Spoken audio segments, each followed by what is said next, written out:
10, 9, 8, 7, 6, 5, 4, 3, 2, 1. Over to Gary. Lift off. The lift off for NASA. For NASA, the International Space Station. Well, I actually got myself a little gem. I was walking around the charity shops about a week ago, and I see a book, and it was called Tim Peake, Ask an Astronaut. So as soon as I see it, I thought, I know what I'm going to do. I'm going to buy it and give it as a present to my best mate Karen, because I know how much she likes. Yeah, you thought of all the hangouts we could have. Thought about all the hangouts we can have with it, because it's absolutely hilarious. So basically, this podcast is going to be called Peake's Beaky Blinders. Now, what that means is like his beak must grow so much, like, for all the lies he's told. And basically, there's loads of little snippets in this book. I'm going to pick out certain bits and then tell you what it says. I mean, right, there's so much to really go through, but one, I like this one actually. It says, the purpose of an astronaut quarantine before a launch is to ensure that the prime crew remain fit and healthy, arriving in the ISS from viruses or infection. Now, it says down here, it says, being confined to quarantine didn't mean we can't see anyone, but they're not allowed to see children, because it says it says here that sort of like the trouble is with youngsters, they have a tendency to be walking biohazards under 12, which I find quite strange. But this book was only made in 2017, and the current thing is now, with this thing that we're not allowed, the unmentionable, is that kids seem to be okay, don't they? They seem to be immune from it, because you see kids. It's the other way around now. It's children. It's the other way. Well, that's right. Children seem to be immune for it, and they say, "Oh no, it's all right. They don't carry the virus." Where only like a few years ago, they're saying here the adults could go and see them, but kids under 12 can't, and they struggle to understand why they can only see their daddy sitting behind a big glass panel, but then they can see face to face the adults, which I find quite surprising when they say it's because they didn't want to take a virus up into space. So that there is a fallacy to start off with, isn't it? It's that's the complete opposite of everything. Completely opposite than what it is now. Right, now we got here some. Did you know? Number two. Here are some quick fire facts about the so-called spacesuit. It was introduced in 1973 and was designed to wear inside a spacecraft and not for spacewalking. So it's got different ones. Now, this is a right bizarre thing. I'll have to add now is we'll send a couple of pictures in the podcast. Is there a picture on here? Yeah, we've got two pictures of one when he's in the spacesuit with a little head, and basically he's. That one?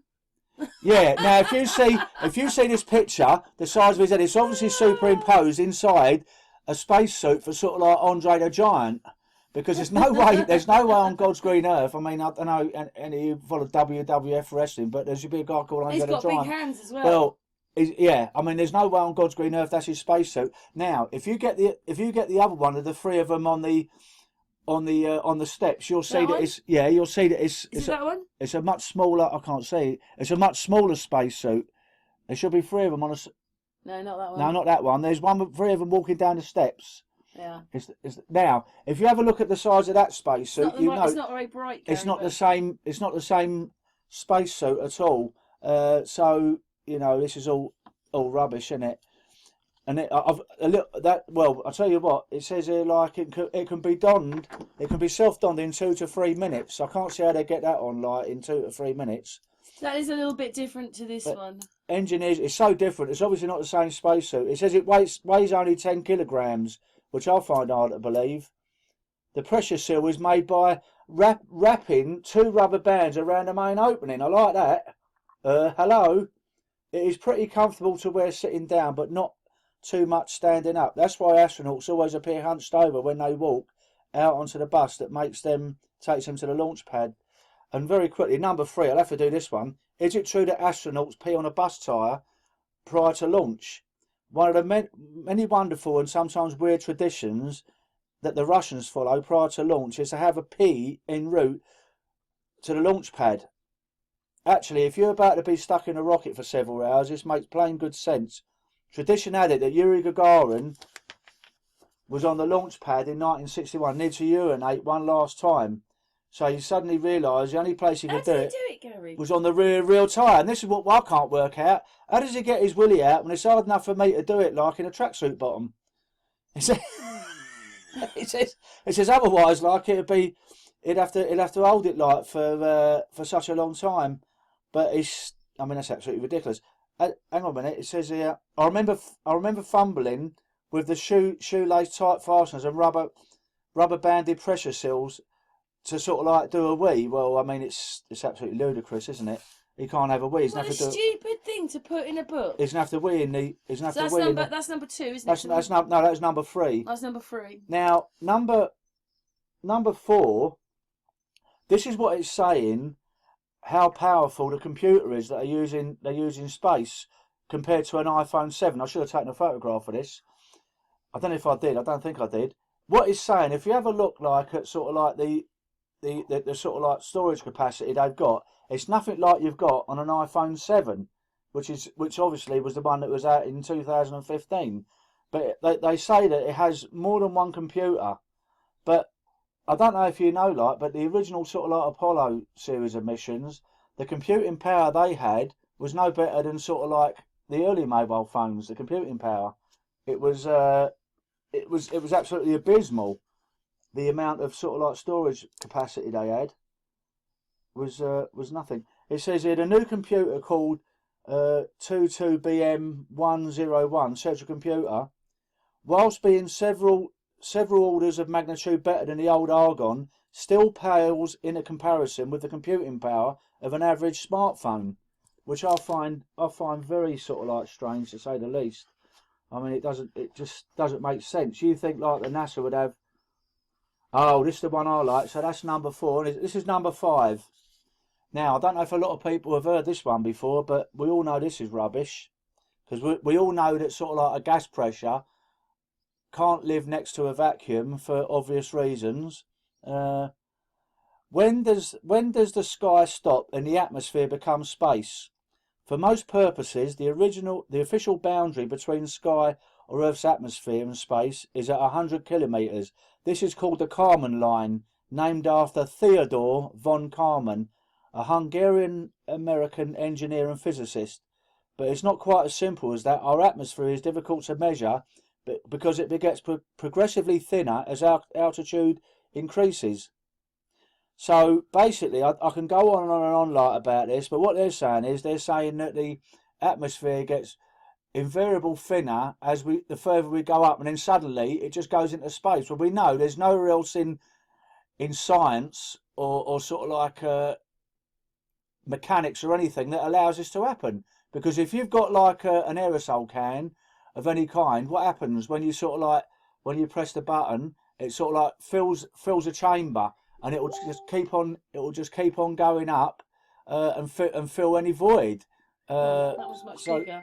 So what they're saying is they're saying like that the atmosphere. Hang on a second, Gary. So basically, they're saying like that the sort of like atmosphere. Gary, that wasn't a very good picture. Thinner. Oh, I'm sorry. I did all these photographs out of the book, like, and it's pretty like low class, especially as I was laying in bed downstairs. Should we leave that one on, because I'm sure we're going to come on to that one soon. Okay. Yeah. But anyway, basically this Kármán line thing it's a contradiction again. We're talking about, like in our last video about contradictions. It's called the Kármán line. So to me that would be like a definite sort of like boundary, but according to this, there isn't no definite boundary. It just gets thinner and thinner and thinner until it gets out of space, which is very strange. I thought there was a vacuum. So where does the vacuum? Well, that's what I'm saying. They're saying that it gets thinner and thinner and thinner until we get to a vacuum. But this is called the Kármán line. It is 100 kilometres, the Kármán line, where it gets sort of like thinner and thinner as altitude that means, then, increases. don't you? It's not 100 kilometres. It's about 10 miles. But it can't be. We have to have a solid separation. There can't be this is why we some of us think there's a firmament, because you can't have, with my test that I did down at High Park, if you remember, what Ralph Renee done in the 70s, you can't have a vacuum living next to a gas pressure. There's nowhere else in life or science where it possibly can happen. Right, so that's number 5, I think. We've got to talk about this one, number 6. I think we'll go to the one with the guy on the toilet. Oh yeah, because we're doing that now. Yeah, so wait a minute. So where's the guy on the toilet? So find the guy. We've got a photograph of a guy on the loo somewhere. There he is. Right, put him on there. Listen to this one, folks. How do you go to the toilet in space? Ready for this? I mean, I've got to try and stop myself. You know, anyone that knows me knows that sometimes I just can't stop laughing. I'm a very sort of like laughable person. I'm always laughing. This is by far the most popular question I get from younger children. Okay, here it is. Going to the loo in space is not so different from doing it your business on Earth, but there are a few important things to remember. First, we do enjoy some privacy since the loo is screened off in an area about the size of a phone booth. Great, that's bigger than my toilet. In a suit. In a suit, yeah, that's the thing. Then they got to get a suit on anyway. Inside there are some. Well, no, I mean the thing is it's pressurised, isn't it, in the ISS? So if you see them, they're not actually in the suit, are they? So they are out of the suit. We'll give them that one. Inside there's some footrests that we use to keep ourselves stable. Oh yeah, look. Oh, they've got the footrest there. Wonderful. Yeah, do you see it? Look, there they are. The most important thing is to first turn on the switch which operates a fan. Something. Why would that keep you there? It must be quite hard sitting on the toilet then, because you'd be wanting to float. Well, he's got his ISS manual there, isn't he? Like, and exactly, you'd have to be strapped in because you're weightless. You'd be moving all the time. Yeah, so basically you have a suction hose. So if you want to do a number 1 light, you do a wee into this suction hose and you maintain a good aim. Or as I tell my 2 young boys at home, according to Peake, don't be a secret splasher. That's what he tells his kids anyway. And there's that little photograph there, look. And there's a little sort of like loo seat secured on top of a solid waste container. That thing's much bigger than it really is because it's a little tiny thing. Well, yeah, obviously. It looks like you have it in a caravan. But it's smaller than you'd have in a caravan. Well, it's like a caravan toilet. But yeah, it's like a chemical toilet. On successful completion of business, astronauts drop the self-sealing rubberised bag with its contents into the container and leave a fresh bag in place for the next crew member. I wonder if they wash their hands. How charming, yeah. I wonder if they use like alcohol gel afterwards. The solid waste container is changed about every 10 to 15 days, although one ISS commander proudly told me that if you put on a sterile glove and pat down the contents, you can stretch this out to 20 days. Charming. So they're sort of like basically putting on a glove and crushing it all down. I'm not sure the space programme fully appreciates the level we go to conserve resources. That's... What a load of rubbish. What a load of rubbish, yeah, I know. Just think he had to write all this. It's like... it's Disney for kids, isn't it? Well, he didn't write it, did he? What? He had a ghostwriter. One astronaut who shall remain nameless told me that following a call of nature one day, he turned around to dispose of a rubberised bag into the solid waste container, only to find the bag completely empty. Anyway, what he's saying is that the poo got out of the bag and was floating around. So it was floating around in the... I'm not going to contain myself, hold on. So it was floating around in space. It had vanished into thin air until 2 weeks later, when during routine maintenance on the loo, another crew member made a remarkable discovery of a small, hard and dried up foreign body wedged in a small gap near the return air filter. So God, how ridiculous. So anyway, that I don't know what was that number, question number 6. This is question number 7. What happens to waste from the space station? Waste from the space station is loaded onto one of the resupply spacecraft that will undock at the end of its mission and burn up in Earth atmosphere. A large amount of this waste is lightweight packed material. Since all items that have flown to space must endure the rigours of a rocket launch, plenty of foam and bubble wrap is used to protect the more delicate items. They've got to be kidding, haven't they? We also throw away our used clothes, empty food packaging and solid waste containers from the lavatory. Think about that next time you wish upon a shooting star. He's got a sense of humour, this bloke. However, we don't get rid of urine. This is the one you're gonna like, as it contains too much precious water. Instead, urine is recycled back into drinking water. and only the concentrated waste product called brine is collected and eventually suffers the same fiery death as all our other rubbish. So did you know that they recycle their wee Yeah, back? because they've You been. did know Yeah, I've that, seen videos right? about them recycling it, but I then mean, everybody was moaning about it. So I mean, question number 7 8. here. Number 8. Sorry, number 8. How does a space station get water and oxygen? About 70 to 80% of water on the ISS is produced from recycling. Yes, along with urine. We also drink our ready for this one. I bet you down this one, Karen. We also drink our recycled sweat and exhaled moisture.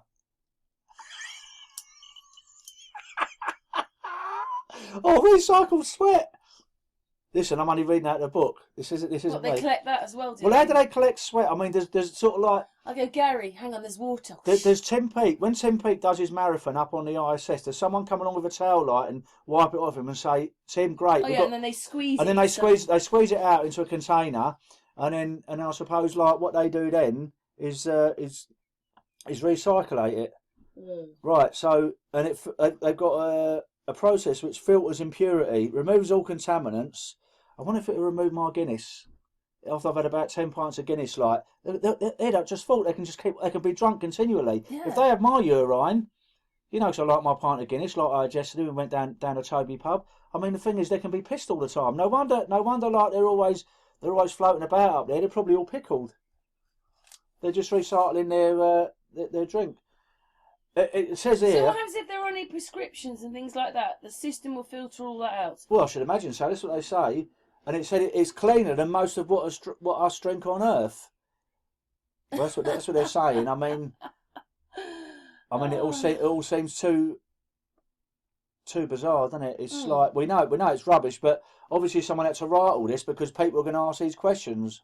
The people that be are going to ask these questions. Well, just because they write that, everybody accepts it. Just accepts it without question. Right. So let's go over a couple of pages.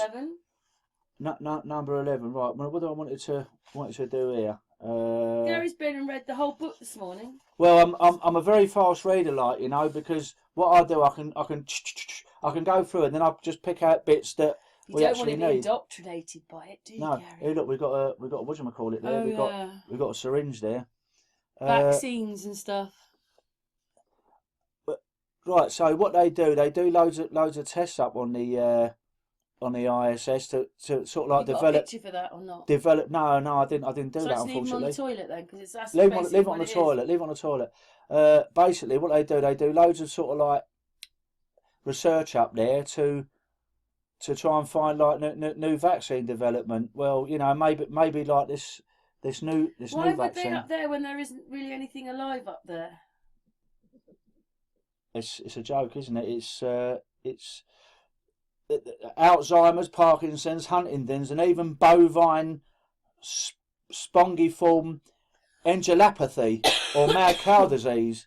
Most drugs used to treat these diseases rely on small molecules designed to flick onto the folds of disease-causing proteins. Listen, it's all gobbledygook to me. I'm sure like a virologist would know what I'm talking about, but I certainly don't. So I think we better turn over the page. Basically, they do all these sort of like, as if they haven't got enough to do. I mean, do you think, you know, they're sort of like in gorilla suits all the time. If they're in a gorilla suit or playing a guitar, like what's his called, Hadfield, where have they got time to do all this research?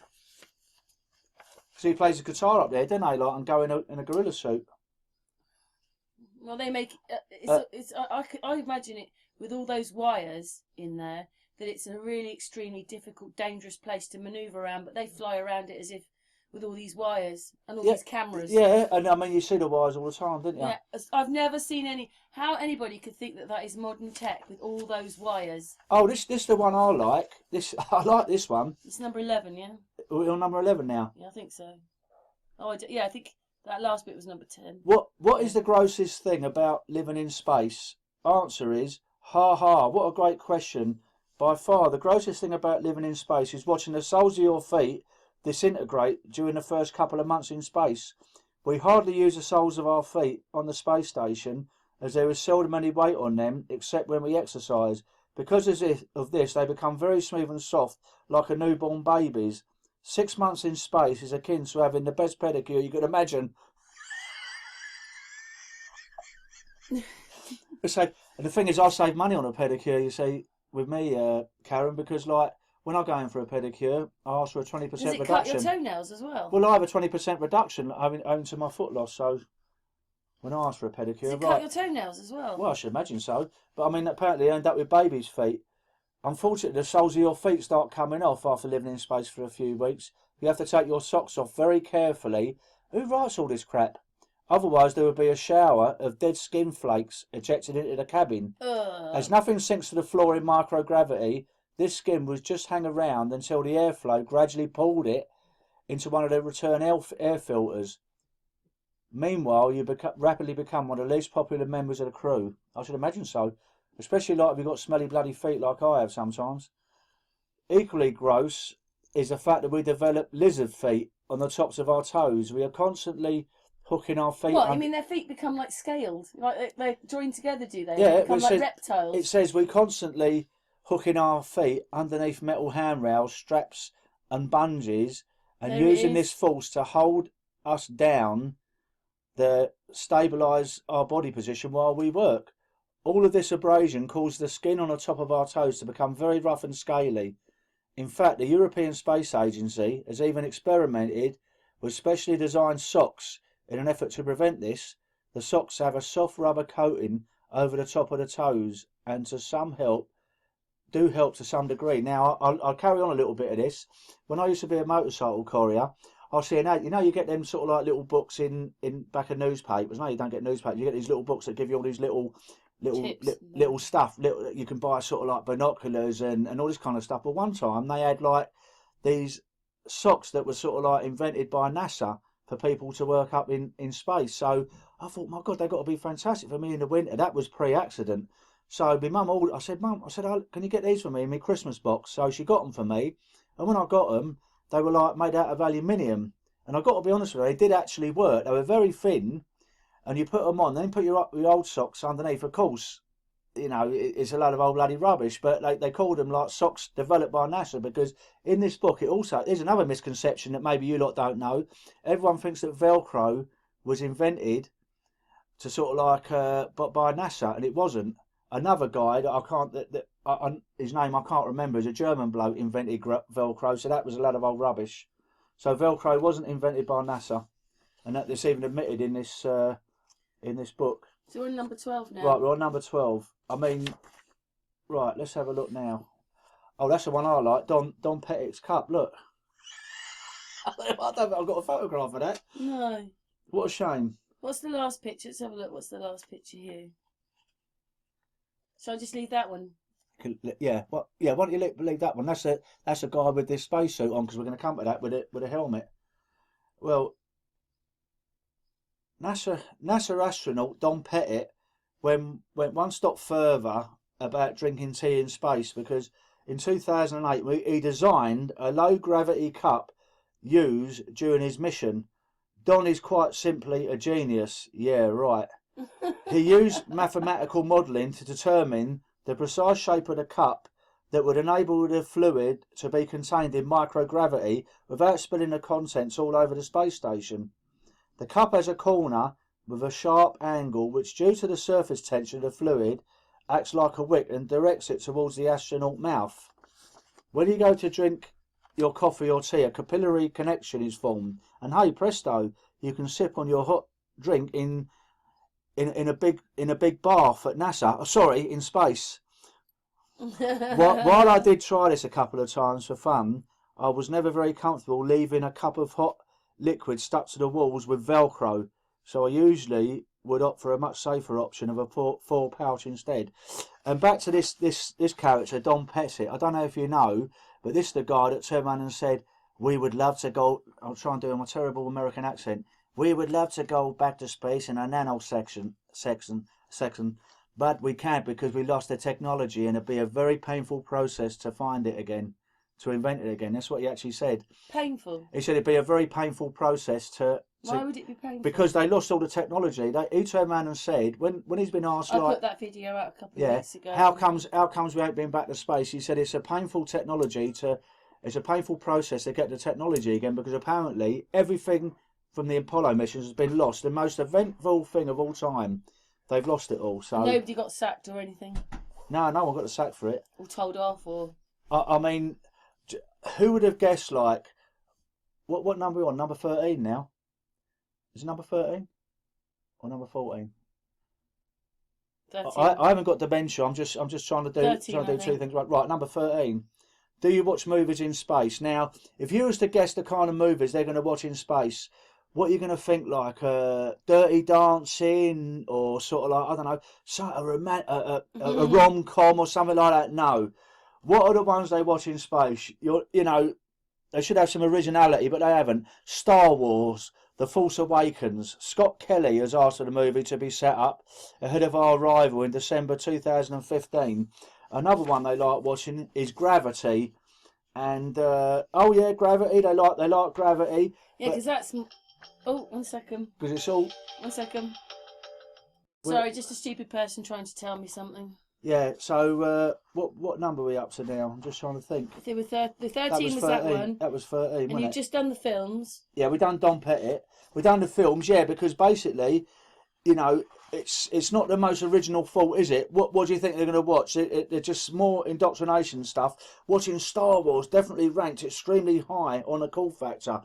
Oh, fantastic! You know, absolutely great.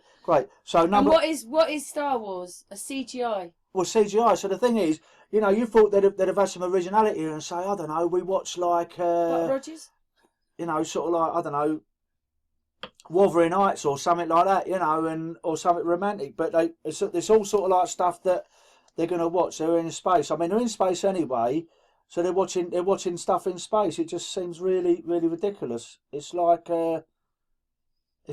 Batman watching Batman movies, isn't it?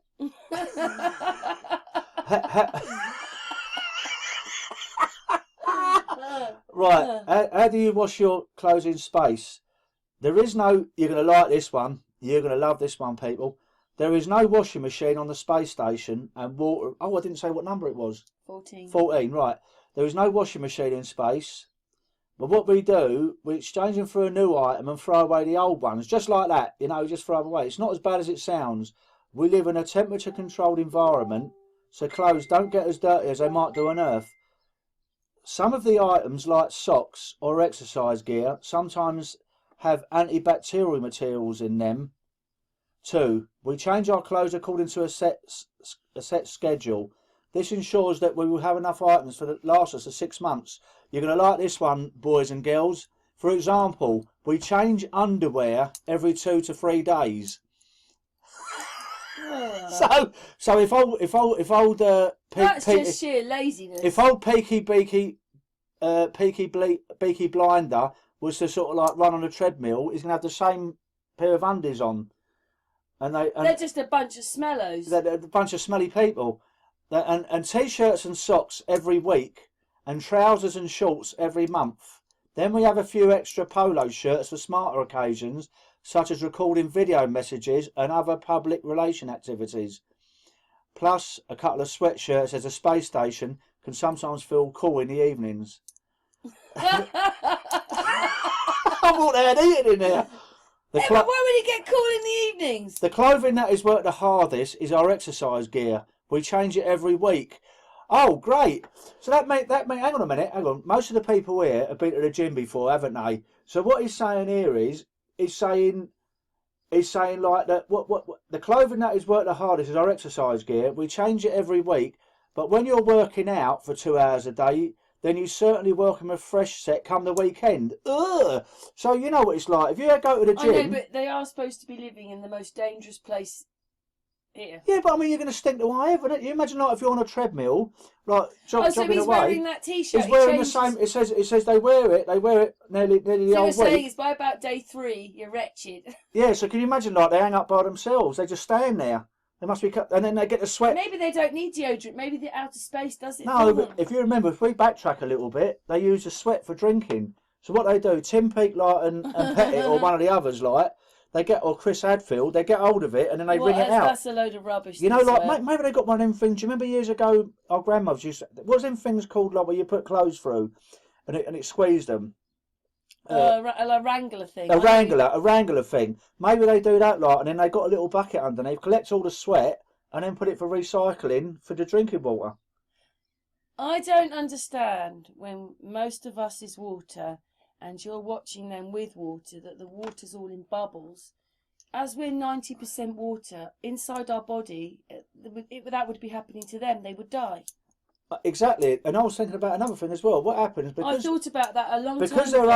they're up there and they've got no one to help them. If the sort of like system fails, that sort of like recycles the water, which anything can go wrong, you know that. Nothing goes wrong on that thing. Yeah, but if anything goes wrong, they'd have to drink their own wee. They've got no choice. Do you remember when it said even if they got a little meteorite, they'd have to put their fingers over it? Can you imagine it'd be sucked out? Well, you know, there's a lot of truthers. They don't mind drinking their own wee. I personally don't adhere to it myself, especially. Oh, actually, I should drink my own. Like, it saved me a fortune, like in buying Guinness. It's just a permanent recycling machine. But Gary, if the water is bobbling around like that and comes into droplets that's floating around, separates out, then the same thing would happen to us. Our body would be going all through these weird processes inside, trying to separate out. What? Just because we've got skin? Now, this is what I can't work out. Do you understand what I'm saying? I know. It's absolutely ridiculous. It all doesn't make sense. When any logical person that's got a brain cell can read this and realise, in real life, this is fantasy. In real life, this can't possibly be. Now, I'll give you another one here. It said, did you know, what's his number? Is his number? 15, I think. Number 15. Try and keep remember of the, because I'll write it down. I'll tell you what, I write it down. Yeah, write down. Listen, folks, if we get the numbers wrong, don't hold it against us, because we're trying to do several things at once, and also, like, I'm trying to read snippets out of the book. You're doing more than me at the moment. Yeah. We're on 15. Right, we're on number 15. Now, did you know it's not standard procedure for astronauts to have their appendix removed prior to flight? What? But that got me thinking, and then I looked at this, and they're saying, like, that lucky enough there hasn't been a major medical emergency has never occurred on this International Space Station. And this sounds absolutely ridiculous. When the amount of people, there's meant to be over 500 people have gone into space, probably about 300 of them is on the International Space Station. You're telling me in all that time, not one person has had a serious illness? It doesn't make, it's completely illogical. Even if it was, you know, we know it ain't for real, but if it was, people get ill, you can't help it. But, you know, they know about basic first aid. Yeah, you never actually hear any of them say Tim Peake wasn't feeling very well and he's just lying down for the afternoon. Yeah, he's lying down for the afternoon. He's had enough. No, sorry, he's floating for the afternoon. Yeah. This is the one I like. This is number 16 now. I know that, don't I? Accessing the internet on the ISS for personal use only was painfully slow. For those readers who remember what dial-up was like, well, it was not that good. But hey, even the fact that I'm answering the question about how quickly astronauts can browse the internet in space is remarkable. Internet has been available on the ISS since January 2010, when NASA astronaut T.J. Creamer, that can't be his real name, can it? Surely not. Sent the first tweet from space. Hello, Twitterverse. We are now live.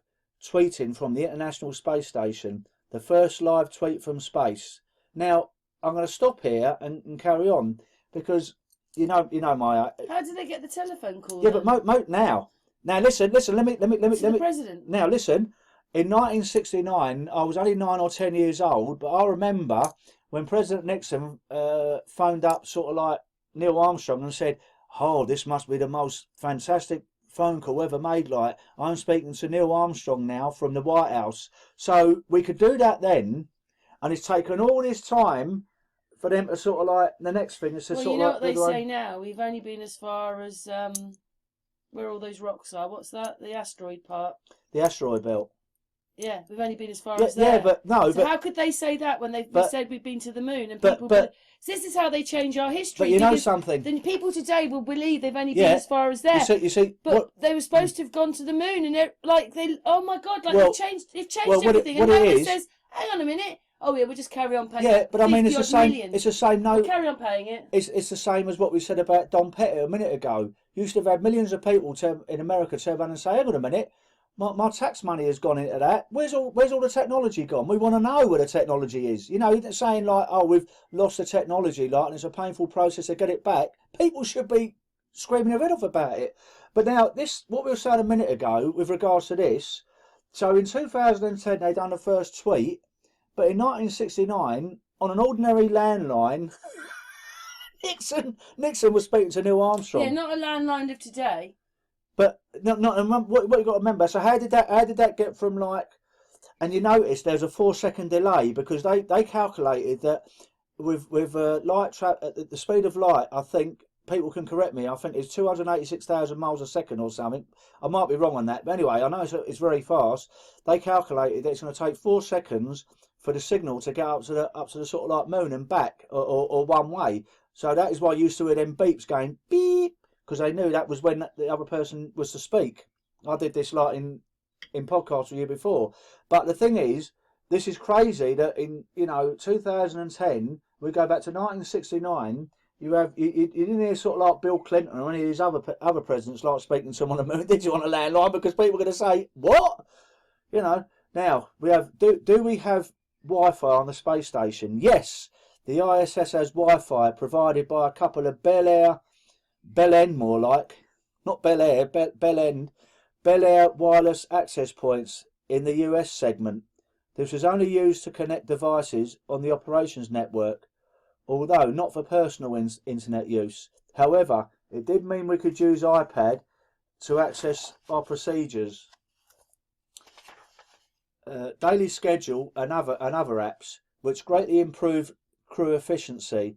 We would frequently have to visit several places around the space station prior to a task, just to gather tools and equipment, and then stow everything back in its correct place at the end. I really enjoyed the freedom of being able to nip round the space station with an iPad, velcroed to my knee, with all the information at close at hand. Yeah. Whatever. So what number are we on to now?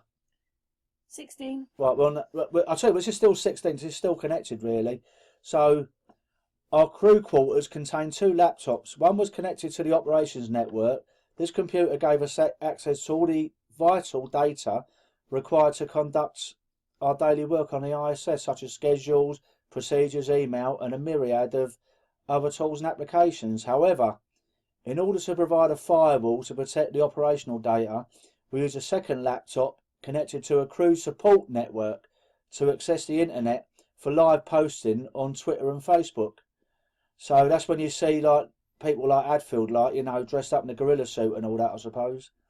In fact, this second computer was not actually connected to the internet, but instead was connected via remote desktop to another computer in Houston that accessed the internet. A simple but smart way to avoid security problems with the ISS. La-di-la-di-la-di-la. Yeah. ISS live posting and viewing comments on Twitter and Facebook were a great way to feel connected with what was going back on Earth, which is so time consuming. What they're really saying is that they're in the water tank, like they were just right next door, and they were probably saying, "Here, Bert, tell my missus like when I get home, like I want a nice sort of like roast and veg." Stupid, isn't it? It's so ridiculous. Right, so let's see. Where are we on number 18 now? Number 18. Are we on I think we skipped number. Then we skipped number. They want number that. Well, that was still number 16. So all right, number 17 then. Right. You can see this is live, folks, because the cock-ups we're making. Was it hard running the London Marathon in space to Peake Blinder? I think running a marathon anywhere is hard. Whilst I was in space, Izzy Izzard ran a staggering 27 marathons in 27 days across South Africa to raise money for sport relief. I was delighted to have the opportunity. That's a lot, isn't it? Eddie Izzard, the comedian. Yeah, well, he done. Apparently, he ran 20. Did he? We know. We think That's he did. That's a lot in a very short period of time. I know. Wow. I know. Did he do that? I was delighted to have the opportunity to call Eddie. Not me specifically, but it's like a tongue twister, this, isn't it? Peake Blinder called him from the space station the night before his final double marathon to congratulate him on his incredible achievement. I'll just better interact here. Any of our American friends will wonder what the hell's he talking about. One of my favourite TV shows was a programme called Peaky Blinders about a gangster family living in Birmingham. So what I thought was I'll call him Beaky.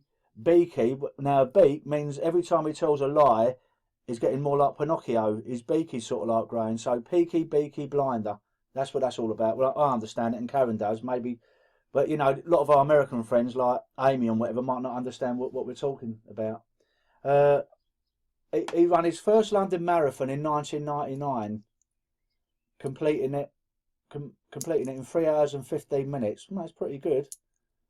My lasting memory of that day He's was... a good runner as well. But he must be a good runner. But no, but he does this... What you got to remember, he does this on the International Space Station, right? So you imagine how much sweat he accumulated for drinking water. I bet they were saying to him, keep yourself fluid up. Keep that thing in your mouth Keep that thing it. in your mouth so you can swallow it, because then we're going to have more water.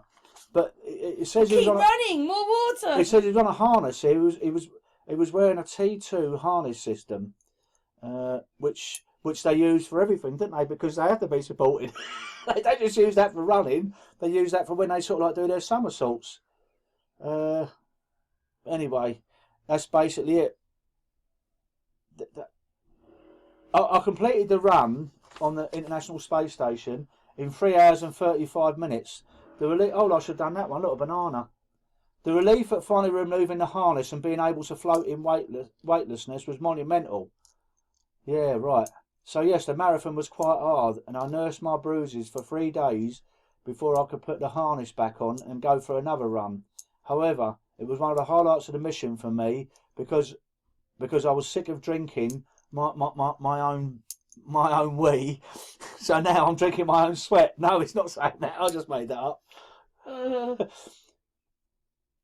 Right, so mine's a bit of a daft question maybe, but when I watch you run the London Marathon, this must be to Eddie Izzard, I wonder what happened to the sweat you produced. I'm assuming you sweat normally. Oh, so did I. Did it float around in droplets or stay stuck to you and make you hotter rather than helping you to cool down? This is not a daft question at all. When running, I thought that sweat would form droplets on my skin and remain in place without having the effects of gravity to pull the droplets downwards.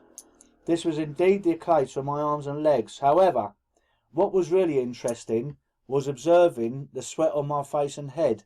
The motion of running caused the droplets to coerce into a much larger bubble of sweat that migrated onto the top of my head.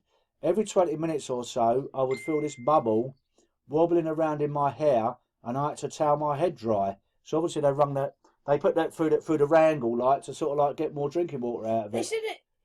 What he needs to do is get a straw to collect the bubble. I've got an idea. If he'd have wore his sort of like his helmet. What does a towel do? He can't get the water back out of a towel. Well, once he puts it through the wrangle, he can get the water back out of it, can't he? And then he can use the drinking water. How much is he sweating then? It must be sweating a lot. Surely he's got this big bubble. He just gets the straw and he just. Well, no, I've got a better idea than that. All he's got to do, like, is lift up his bleeding hand, like, and get a big and then scoop it in, and put it straight into his cake hole, because it's the easier method. He's going to end up drinking it anyway. He probably turned around to one of the other cosmonauts and astronauts and said, I much prefer drinking my own sweat than Chris Hadfield's bleeding piss. He's not really talking about the run. It would have been really hard for anybody on the marathons. Yeah. I mean, you know, it's before my accident. Like, I used to do quite a lot of running. I know the question there's about sweat, but you haven't really heard anything much about. There isn't in there, is there? Well, and you know another thing. Right, we're up to question number. Is it 18 now? We're number 18. Right. Well, this is the one I like. It says, "What do you pack to go into space?" You know, sort of like when you go away on holiday, Karen. Now you sort of like leave everything at the last minute and all. You pack things into a bag, like, and then just sort of like and go and be done with it. Well, it takes them 18 months. Astronaut starts packing for space a long time before they launch, which requires a lot of forethought, planning, coordination. The majority of items that needed in space, for example, bonus food, clothing, toiletries, and a small selection of personal equipment such as a multi-torch and stationery. That's really going to help you, like, if you get a hole in the space station. Oh, I've got a multi-torch because I've sort of like put a screw in it. I've chosen about 18 months prior to launch. Surely a lot of those things are bog standard for all of them. You think that have people? I mean, let's face it. Like, this is the list of the things you need with a couple of your own personal items. Well, all them clowns that are sitting like at mission control, like, they're not really doing anything. They're all dummy computers. You turn around and say, "Here, John, go and do Peaky Boys blinking packing while you like. You ain't got bugger all else to do." You know what I mean? Go and do his packing for him. Other personal items that need to be flown ahead of time include exercise equipment, such as our T2 running harness, cycling shoes, and running trainers. But I don't know if any of you know, the International Space Station was made up in space, but there's not one solitary video of it being built. So the thing is, it's just miraculously built out of nothing. I mean, that is what you really call a Mandela effect. It just suddenly built itself. So anyway, they're allowed the size of two shoe boxes. You're not supposed to ask questions like that, Gary. Of course you're not. We're meant to just sort of like toe the line and just watch the news and just believe it all. They're allowed to take personal allowance about the size of two shoe boxes, which they can pack personal effects. So the thing is, like, yeah, it's just absolute. He needed a running shirt for the 2016 race. I'm also a huge fan of rugby, just like you, Karen. You love rugby. When the rugby was on yesterday, she said, turn it over. And then I turned it over, and what was on the other side? Football. So Karen ran upstairs, like, because I had to run downstairs and watch the football after we'd done our podcast yesterday. And she said, Gary, not football again. I couldn't have come down at the worst time, could I, with the Euro finals on. So anyway, apparently the RBS, I'll tell you what it is, folks. I like watching rugby, but I don't really understand the rules. I understand all the rules of football, but... Do you know what it looks like to me? It looks like a complete assault on you, but you're not arrested. Yeah, well, I don't... These people, basically beat you to the ground. I mean, what I can't work out, Karen, is how do they do social distancing when they do a scrum? When you got your face right next to someone. When they go, and they're all going, yeah. All that breath and everything, all their heads are down in the thing. They're going to have... the scrum. They're going to have a fairy kind of sort of like rugby, like a social distant rugby, where they go, don't come near me, you beast. Keep away from me. He touched me. He touched me. Send him off. You're not allowed to sort of like put your arm around my neck. So anyway, I was going off on a tangent a little bit there. So what else has he done here? He's saying all this stuff he done for like, if people got money for charity and it went to the right. Even though it's a fraud, like if it went to the right charity and it didn't go to some fat cigar smoking like bloke that runs a charity and it never went to the people actually on the street, I won't go along with it. I suppose the only good thing I can say about him, if he did do it for charity, because I used to do loads of things for charity. I used to do things for children in need. He didn't do it, Gary. He didn't do it at all. He weighed one little bit, and then he stood there for the pictures, yeah. And then he ruffled his hair up or whatever he did. What happened was he probably went on it for 1 minute, and then when it comes to 3 hours 35 or whatever, he went on for the last minute of the free. Yeah, there he is. I've done it. I've done it. I think it would have taken him 6 or 10 hours to do it. But he had right. I don't think he'd have found that very easy. He didn't talk about his feet hurting or his baby feet. I don't think so. No. What about his baby feet? I don't get any of that. Right, so we're on to number 19. Number 19. Right, this is the one. Calling number 19. No, 19. Do you remember that song by Paul Hardcastle? The average age was no.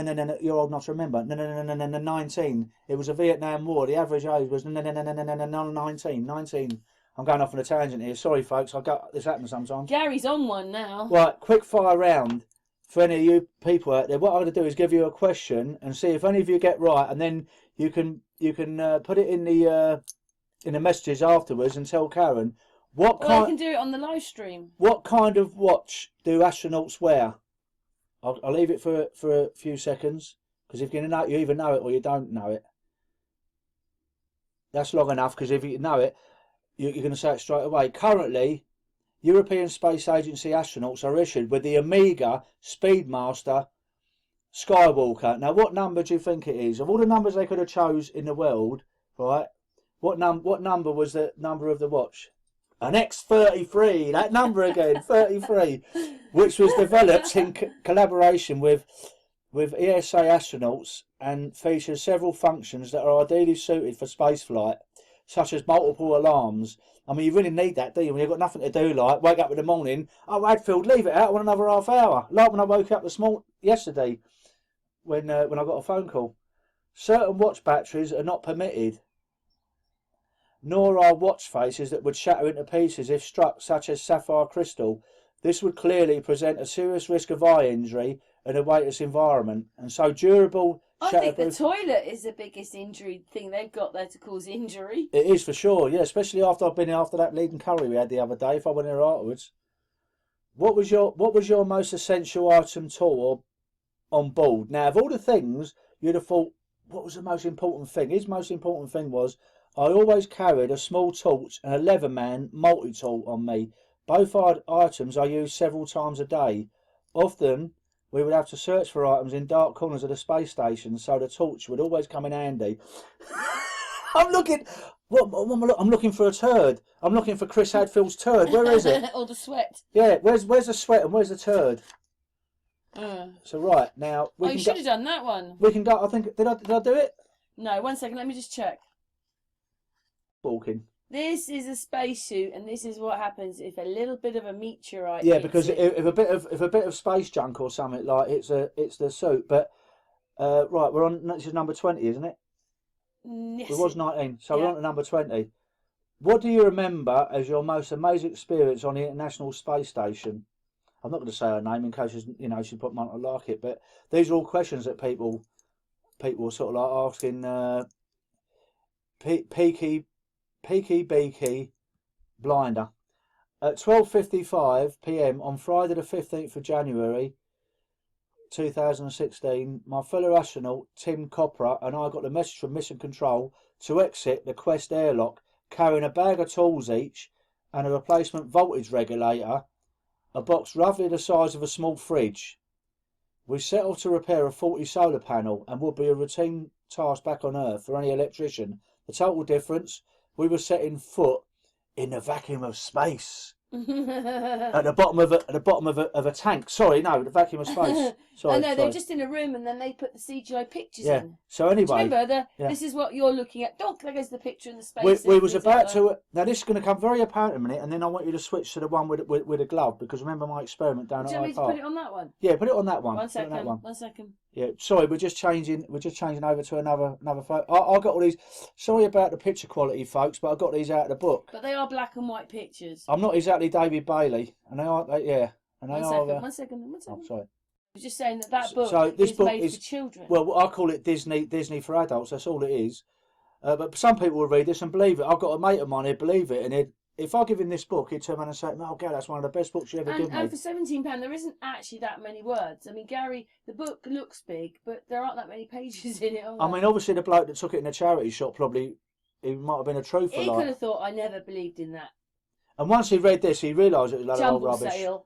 But anyway, charity shop. What happened was they went outside and the temperature can fluctuate from 200 degrees to 200 degrees Celsius between sunlight and shade, where night turns to day in just 45 minutes, and where you at any moment can be hit by a hurtling micrometeorite. Worse still. What does he mean by that? For them, they go round this globe 17 times a day. Yeah. Well, what he means is he means like when they're doing like when they're out doing this repair. Yeah, I know. Just the way he's explaining. An EVA. No, it was where he was explaining something further up. Right. Well, he's taking something out the size of a small fridge. Anyway. Yeah, and they argue with them. Anyway. They argue with those My bags. first extravehicular activity, EVA or spacewalk, as it more commonly known, was the most vivid memory I have of my life in space. It may have only lasted 4 hours and 43 minutes, but it was a day for which I was preparing for years, and one I will never forget. Suspended high above the planet, it was surreal and thrilling to work in such a perilous place and to witness the widescreen beauty of Earth. Sorry folks, turning the page, as few in history have done. But before we delve into the details of what it was really like and what it takes to pull off something as audacious as walking in space, I want to take you back a few days before I launched to share the story of a remarkable pioneer in this field. We're not going to go into him because he's this guy that Yuri Malencino. We're not going to. Right, so we're going to carry on. We're on number 21. We're on number 21. Right. So basically, we leave it on this, do we? Yeah, we'll leave it on this one. Now, with this spacewalk malarkey, what I've got to say is, if some of you people have seen my experiment down at Hyde Park with a vacuum chainer with a marigold glove, what happens is you lose. This is a copy of an experiment that a guy called Ralph Renee done in the 70s, who's one of my idols. But according to that, there isn't really a vacuum of space. With Bill Casey. Well, no, they're saying they're working out in it's never going to be 100%. It's called a certain name. It's 10 to the 17th negative tour. But basically, when I did mine wasn't a complete vacuum, and basically you lose your dexterity. You can't Yes, I saw it. You see it, didn't you? And basically they took out all these tools, and that's the one I like. Look, they got a tweet from Sir Paul McCartney. Good luck, we're all watching. No pressure. It was a fraud as well. What does that tell you? So, right now, I wanted to sort of go to where, sort of I don't know where, I can't find it now. 21. We'll go to 21 now. We had the page, that page was... Yeah, that page was over. So, right. Well, basically, this is the part that I'm going to read now, because it's very important for people to understand physics. I know a lot of you do now. Number 21. Number 21. I heard that the astronauts can get the bends in space. How is it that possible, and what would you do to treat it? The answer to this question, we need to talk a little bit about the pressure inside our spacesuit. When venturing into the vacuum of space, if we didn't have a pressurised suit, we would lose consciousness in about 15 seconds and die shortly thereafter. This is because pressure keeps dissolved gases in a solution. There is a lot of dissolved gases in our body. Basically, what they're saying, similar to, because I'm a qualified scuba diver, I don't do it anymore. Basically, you can get this thing called the bends. Now they're saying decompression sickness or the bends, and they say you get it in space. But this is back to my. Oh my God. Do you remember we done a video and I turned around and said because people asked me down at our park. It'd be the opposite of the bends. What would happen? In space though, that would be the opposite now, of the bends. What would happen? Gary, you couldn't call it the bends. It'd be the opposite. Now, what would happen in space, right? When you put an additional pressure into a spacesuit, into a vacuum, well, they're going to swell up like a Michelin Man. Now, if you remember my experiment, there was someone's hand in a marigold glove, and it still swelled. It still blew up without any additional pressure. So they're trying to tell us they need the additional pressure to counteract the vacuum, and it would go the completely opposite way. Although they're saying they need that to not get the bends, that's going to make you swell up like the Michelin Man. So let's carry on. So also, Gary, what this picture we've got up? What is it they're trying to show you? Are they trying to show you that when it's 260 degrees Celsius, their hands are more swollen than when it's 100? Yeah, well, and I think also what they're saying is they expand, so their bodies would expand. Yeah, and they're also saying that they can take a variety of. Well, they're trying to tell you that thing of cold and heat. Basically, they've got hook cooling system inside the spacesuit, what recirculates, and apparently they've got a little pad because it's so cold out in the vacuum of space. It cools it down like a little radiator in a car, and then it recycles itself, cool again. But if I carry on what I'm saying, right, so we need some pressure inside the suit to keep us alive. However, if we inflate the suit to sea level pressure on the inside versus a vacuum on the outside, we would look like the Michelin Man from those tyre companies' adverts. It would be extremely hard to move physically in a suit against such a large pressure differential. No, my friend, that's going to happen with any kind of pressure within that suit, as my experiment showed you. That suit is going to blow out with just a slight pressure differential. But he's trying to say we need a certain amount of pressure so you don't get the bends. So basically, it's all gobbledygook. And loads of people in history, Ralph Renee turned around and said in the 70s, he said, what I want you to do, he said, I've arranged it all. He was a clever mathematician and physicist. Ralph Renee is dead now. Maybe they got taken out. Who knows? He's passed on. But he turned around and said to NASA, I want you to suit up one of your guys, and I've got a vacuum chamber ready, and I want you to inflate his suit to the degree you say 4.3 psi or whatever, and we'll see him completely blow up like a Michelin Man. Of course, they didn't send their guy down because they knew already that that couldn't possibly work.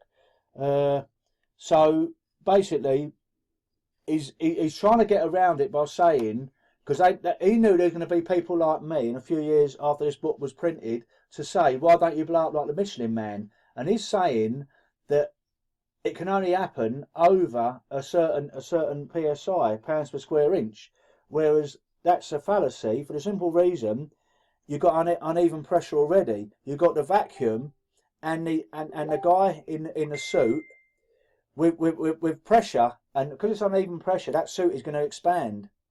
It's going to completely expand, and you're going to lose your dexterity. Because I mean, if you remember when he done this particular one, when they said they changed this part of the solar panel, it was actually the regulator. Apparently, they said they was running out of like juice or something, and had to go out and change the regulator because it's apparently the voltage that's coming in has to be regulated down to 240 volts or whatever, like you have in your car with an alternator, getting it back to sort of like 12, and that's what he went out there to do. But basically, it can't possibly happen, and they have these long hoses to the space station's oxygen supply, and they got a depressurised thing that when they come back into the International Space Station. But we know that in reality, this can't possibly be reality. It's all, well, we know it's all fiction anyway. But I'm saying, me alone, I'm not sort of like Einstein or Tesla, which Einstein was probably a fraud anyway. But I know from the physics I know that this is all complete gobbledygook. But what he's put that in for, because he knew the Michelin Man, he knew that sooner or later people like me were going to pick up on this if they ever done Ralph Renee's experiment, which I did. Which, as far as I know, I'm the second person in history to do it. Right, so we go to number 20, shall we? Oh. Sorry, I did rattle on a little bit there, folks. It's either 21 or 22. Oh, 21 then. It's only because like I did this experiment myself. As a lot of people that actually see my experiment will see where I'm coming from with regards to sort of like uneven pressure. Yes, it was on Sun and Moon. I know. You had it, didn't you, dear? You did. Right. So the pressure in our spacesuit is 4.3 psi, is equivalent to an altitude on Earth of more than 9,000 meters. That's lower than the pressure at the summit of Mount Everest, that is 4.89 psi. However, astronauts breathe 100% oxygen in the suit, which allows us to go to such low pressure and still remain mentally sharp. Can you breathe 100% well, oxygen? It didn't do Michael Jackson any favours, did it? Once remember that oxygen tank he used to go in. When he come out of that, he went doolally, didn't he? I think it done it. It can't be any good for you. I don't think 100% oxygen is good. I don't think we can handle it. Right? Would your number 22? Would your blood boil in space if you didn't wear a spacesuit? Strictly speaking, no. The exposure of your body to the hard vacuum of space would certainly cause dissolved gas in your bloodstream to form bubbles. So if you could take a picture... So you've got two ways of getting bubbles. So if you could take a picture, it would look a little like a boiling liquid. But the plasma and cells wouldn't be boiling in the strict sense of the term. Remember like that film Gravity or something where the gears are boiled up? Cold fusion, whatever, yeah. Bearing in mind that you wouldn't be around all that long to appreciate the difference, as lots of other bad and terminal things would be going on at the same time. You basically like you'd drown in the fish tank, wouldn't you? But number 22, number 23. Sorry, folks. Do you have your own space suit, or do you share it with other astronauts? There are two types of space suit. Astronauts wear a smaller, lighter, and softer space suit inside the spacecraft that takes them to and from the ISS. This spacesuit is designed to be comfortable when strapped into a seat, and usually relies on the spacecraft to provide oxygen or air to pressurise and ventilise the suit. Normally the suit would only be pressurised in the event of emergency, when the spacecraft itself can no longer maintain pressure to protect the crew. In case of the Soyuz spacecraft, this suit is called the Sokol, meaning falcon. Each Soyuz crew member has an individually made-to-measure Sokol suit, as it's vital that the suit fits correctly. Do you know what that sounds like? Yeah. So basically, it's just like getting a made-to-measure suit. It's like going down Savile Row and having a made-to-measure suit, but it's just like in an astronaut's version of the spacesuit. A suit made for you. A made-to-measure suit. Yes, sir, it fits. Remember sort of like Harry Enfield or whatever. Yes, sir. No one else can wear your suit because your suit's made for you. That's right. So basically, it's like, once pressurised, the suit expands slightly and becomes more uncomfortable. You can bleed and say that again, especially like if you go out and do an EVA, because you're going to blow up like the Michelin Man. If the leg length is not perfect, then excess material can dig in beyond your knees. So they must have someone from Savile Row down there, Karen, to measure them up to make sure they do the spacesuit exactly the right size. They're just talking twaddle. In contrast, the spacesuit used for conducting spacesuits is akin to a mini space station. The US spacesuit is called an extravehicular mobility unit, EMU, and weighs a whopping 145 kilograms. The EMU has to keep. Just yawning, Gary. The EMU has to keep an astronaut alive for up to 8 hours, sometimes more, in the harsh environments of space. We don't have our own EMU suit. That way, that's quite a long time in space, then. Yeah, it would be far too expensive and inefficient. Instead, we share the majority of the suits with other astronauts. But that would be difficult, like if, say, I don't know, a little midget goes like, and someone who's 6'3", wouldn't it? They must have about 3. You know, small, medium. Only stay outside half the time. No, you know, like when you go in Primark, they probably got small, medium, and large, and extra large, and XXXL. Oh, so the little one can only stay out there half the time.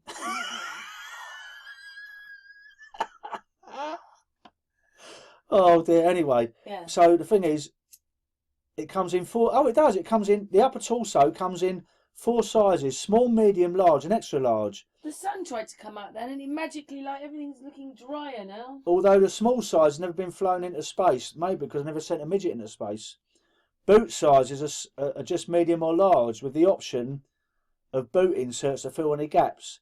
However, there are 50 or 60 sizes of glove to choose from. Now, I find that very strange because hand sizes don't fluctuate as much as as boot sizes. So they got 50 to 60. What if you're a size 9 and you're wearing a size 12? I suppose you get bloody bunions. I don't think you wear them that much, though, do you? Well, you get bunions, wouldn't you? The pressurised gloves feel clumsy enough as it is. Yeah, of course they do. Of course they feel clumsy enough because it's just like put a pair of gloves or marigolds on. Because when I tried it doing it in a vacuum with marigold gloves on, you lose all dexterity altogether. I mean, they was blown up like the Michelin Man. But our suit engineers do an excellent job of trying to perfect the fit because they probably used, like I said, they used to work down Savile Row, I suppose. It's just like a mate and measure suit. If you want to know what it's like working in EVA gloves, then try tying your shoelaces while wearing a pair of oven mitts. Our arm and leg lengths. So how can they hold on to anything? How can they do anything? How can they undo? Do you remember he had that massive big like spanner, didn't he? And he was undoing this gigantic big bolt that was sort of that he took off. But there must be little intricate things he has to do. It can be adjusted with our arm and leg lengths can be adjusted with metal spacing rings and fabric fasteners. And the helmet is a one size fits all. That's good, isn't it? All head sizes are different. Listen, I rode motorbikes for years. All head sizes are different. If I went in and got a crash helmet for a little fella, I mean, sometimes if I went out of a mate and I didn't have a crash helmet, I'd put on his helmet and it'd be sticking up there somewhere. If you're a little bloke, you're going to look lost in it, aren't you? Exactly. You've got to have. I mean, one size fits all seems. Maybe that's why he looks ridiculous in this picture. It seems absolutely ridiculous. Hang on, Gary. Hang on. Let's go back. We're going back. Oh, is it stopped? No. Oh, it's not. We'll go back to the helmet. That's why he looks so ridiculous in that, then. So exactly. What are we on? Number 25 exactly. or 24? I think number 24 now. I mean, I'm speaking so much. I'm only just relaying these things out of a book. Did all this morning? Yeah, we did all this morning. No, you did. Yeah. Well, while I was sitting there watching like Matt Hancock get a caning. Third, I had taken a feather and coin into the chamber with me when he went into the vacuum chamber. When it was a vacuum, I placed them both on a piece of card and released them simultaneously. Watching the coin drop to the floor was unremarkable. It appeared no different than usual. However, watching the feather plummet to the floor at the same rate as the coin was truly incredible. I knew it was going to happen since there was no air to slow the feather down to the ground. But all the same, it was really weird to see a feather drop to the ground, just like a brick. Eee. So, right. So if everything is the other way round, then everything they're just it's just talking out there. It's all rubbish. It's all bloody rubbish. So we're on 25 now. Yeah. So right, where are we now? He's still got a few pages left over there. I've still got quite a few. All the ones that I've turned over. I'm trying to think what this one's about. Oh yeah. Oh, this is the one I like. When you're out on a spacewalk. Listen, his hands, because he's so small, his head, right? Yeah. Is so small in this. This means I know it's probably slightly slanted the picture, so it makes it look even a bit more elongated. It looks like maybe he's gone on a diet. But like, how would his fingers reach the end of the gloves? And Exactly. he'd be able to hold these things. He looks like a little boy in there, doesn't he? Can you put that one? Can you put the one on with sitting on the loo? Because it's very important. We're back to the loo, are we? Get to a loo one. We haven't done that much on that one. I might put that one on in a minute. Well, that's a centrifugal one. I want the loo. Where is it? The magic roundabout. There we go. Right. When you're out on a spacewalk, how do you go to the toilet?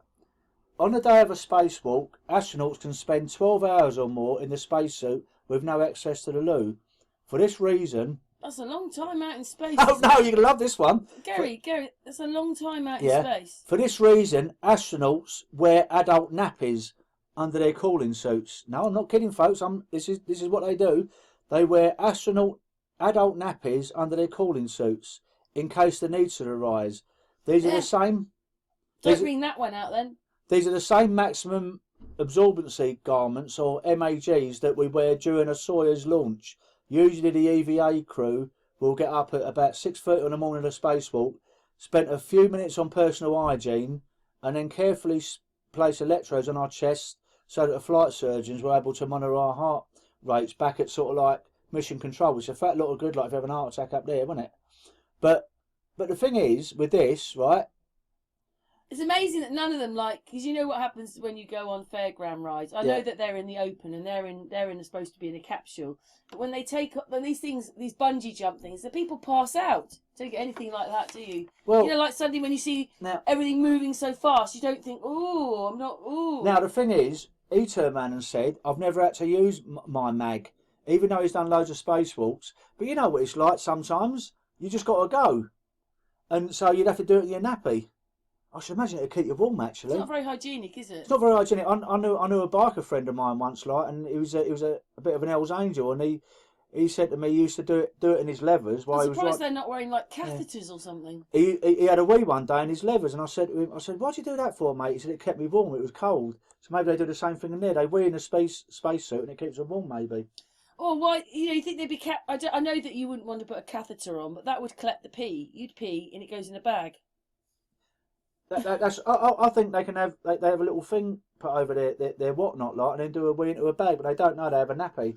They have an adult nappy, so that's absolutely ridiculous. But there you go. I mean, we know it's all rubbish anyway. You never heard any of the astronauts, have you? Like, God, my God, man, that must have been a really wicked curry I had last night. Like when I was doing my EVA, like I had a big dump in space. You never hear that, do you? Well, you never hear of that any time anyway, do you? You never hear because obviously they're human beings. They have to do it like everyone else. So basically, that's about it, really.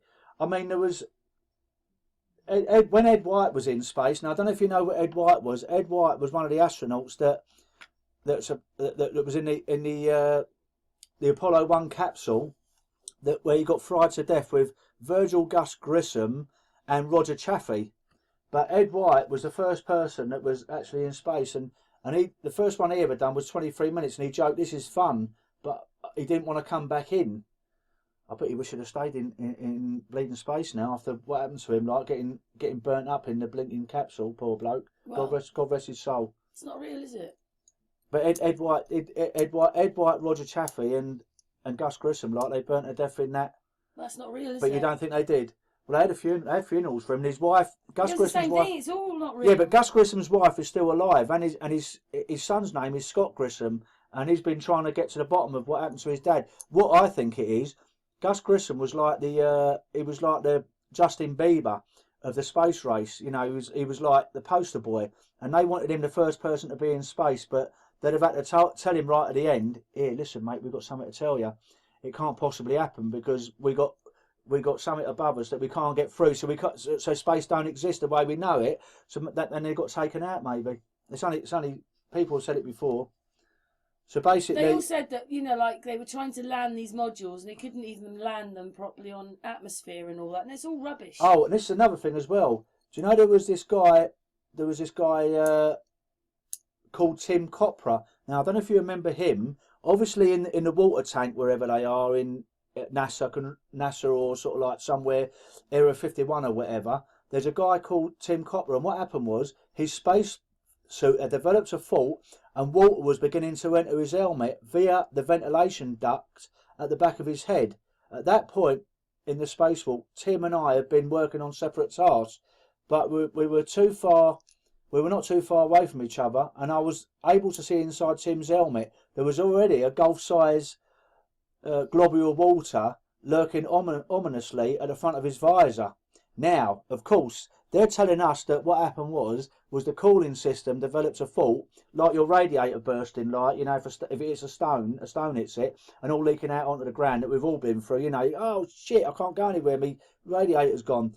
Well, what they're saying is, what actually happened, obviously, was when I was under the water, the spacesuit or the helmet developed a leak, and the water in the tank was starting to get in there. So what they had to say was that basically it was the cooling system that done it. Because I remember this one where his helmet started filling up with bloody water.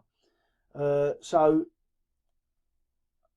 basically he kept calm, and then they turned around and said that I reported there's a quantity of this other Tim, like there was to mission control, there's like water in his helmet.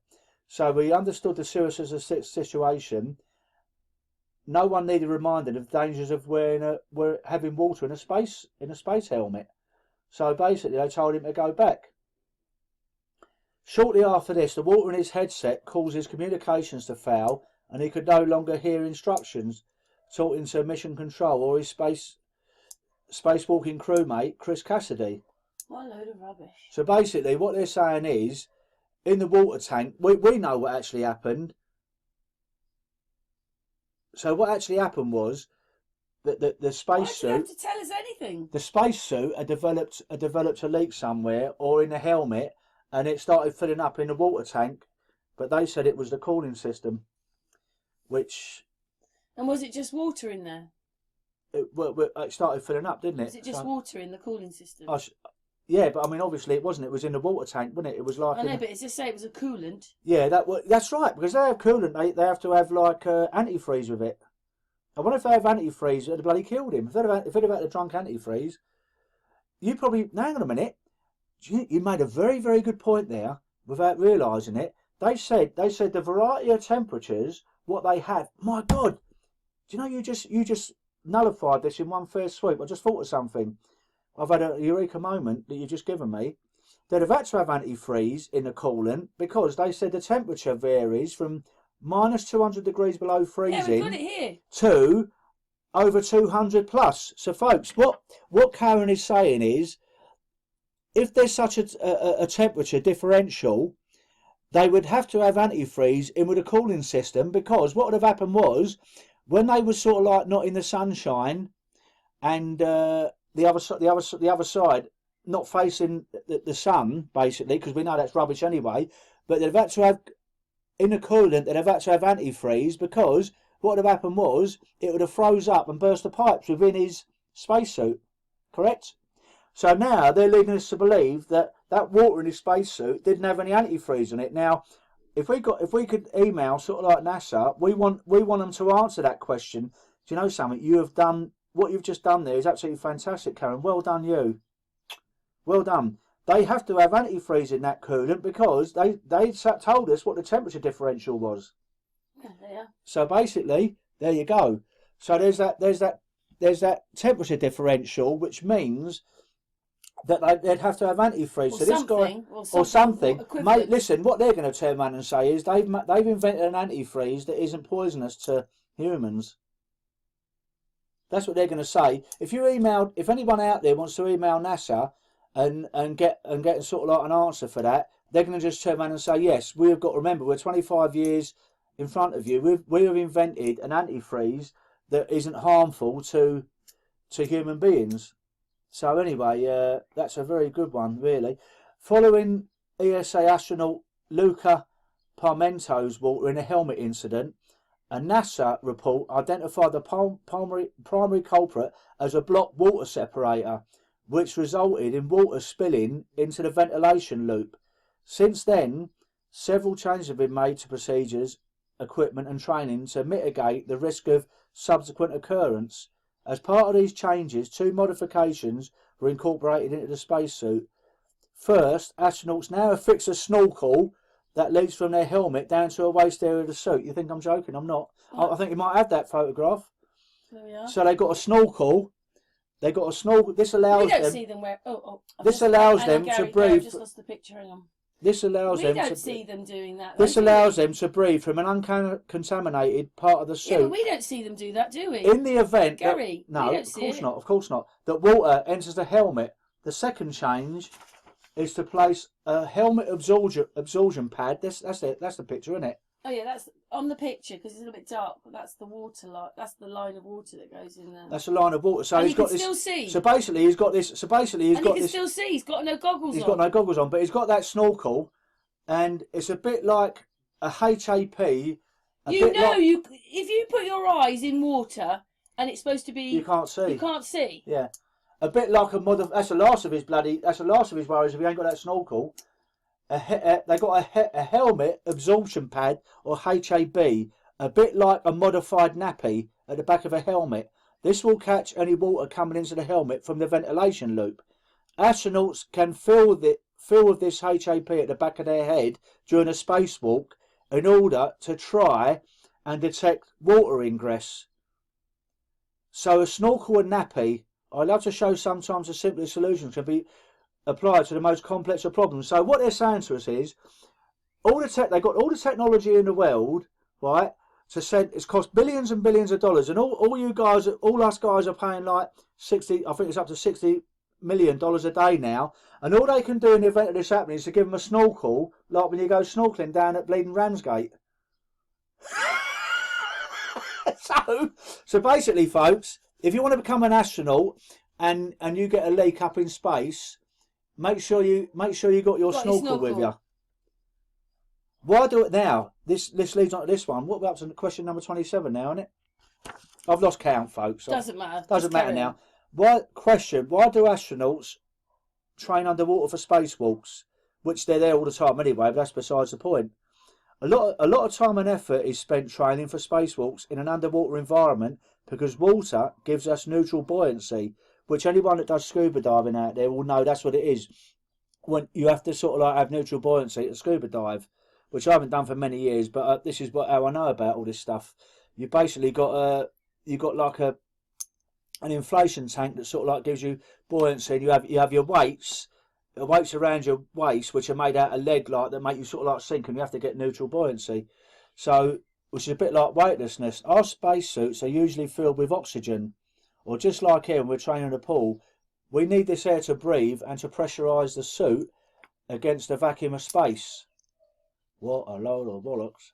Left to its own devices, a spacesuit filled with air will float onto the water like a big balloon. However, when training for a spacewalk, we need to go underwater, so weights are placed around the spacesuit, like I just told you about scuba diving, to make it neutrally buoyant and evenly balanced. This means, so you never see them. They must be inside and strapped them before they get in the suit when they're sort of like doing it on the TV. This means that we'll neither float nor sink, but will hopefully remain perfectly in one spot when released to a specific depth. Achieving a delicate balance is called way out, and this is an acquired skill that depends on the expertise of our support divers, which they have all the time anyway, because we've seen divers with scuba tanks when they're meant to be in space, haven't we? A good way out makes a difference when training for 6 hours underwater, and that's a long time underwater. I don't understand. Mind you, they haven't got the depth. They're not going to get the bends because they're not at a very big depth. They're very the deeper you go, the more the nitrogen. About it, we already know as well, don't we, that probably the reason we don't see bubbles is they use a certain kind of water because lots of water has different. But occasionally, I've seen bubbles. Levels. Yeah, but I've seen so bubbles. I've even reported. I've seen I'm bubbles. saying Yeah. the reason they probably don't have that many bubbles, maybe it's you've got very dense water and not dense water. Yeah, they can make it less dense or as dense as they want. I mean, they can put salt in it to make it dense, can't they? They can put salt in it to give it.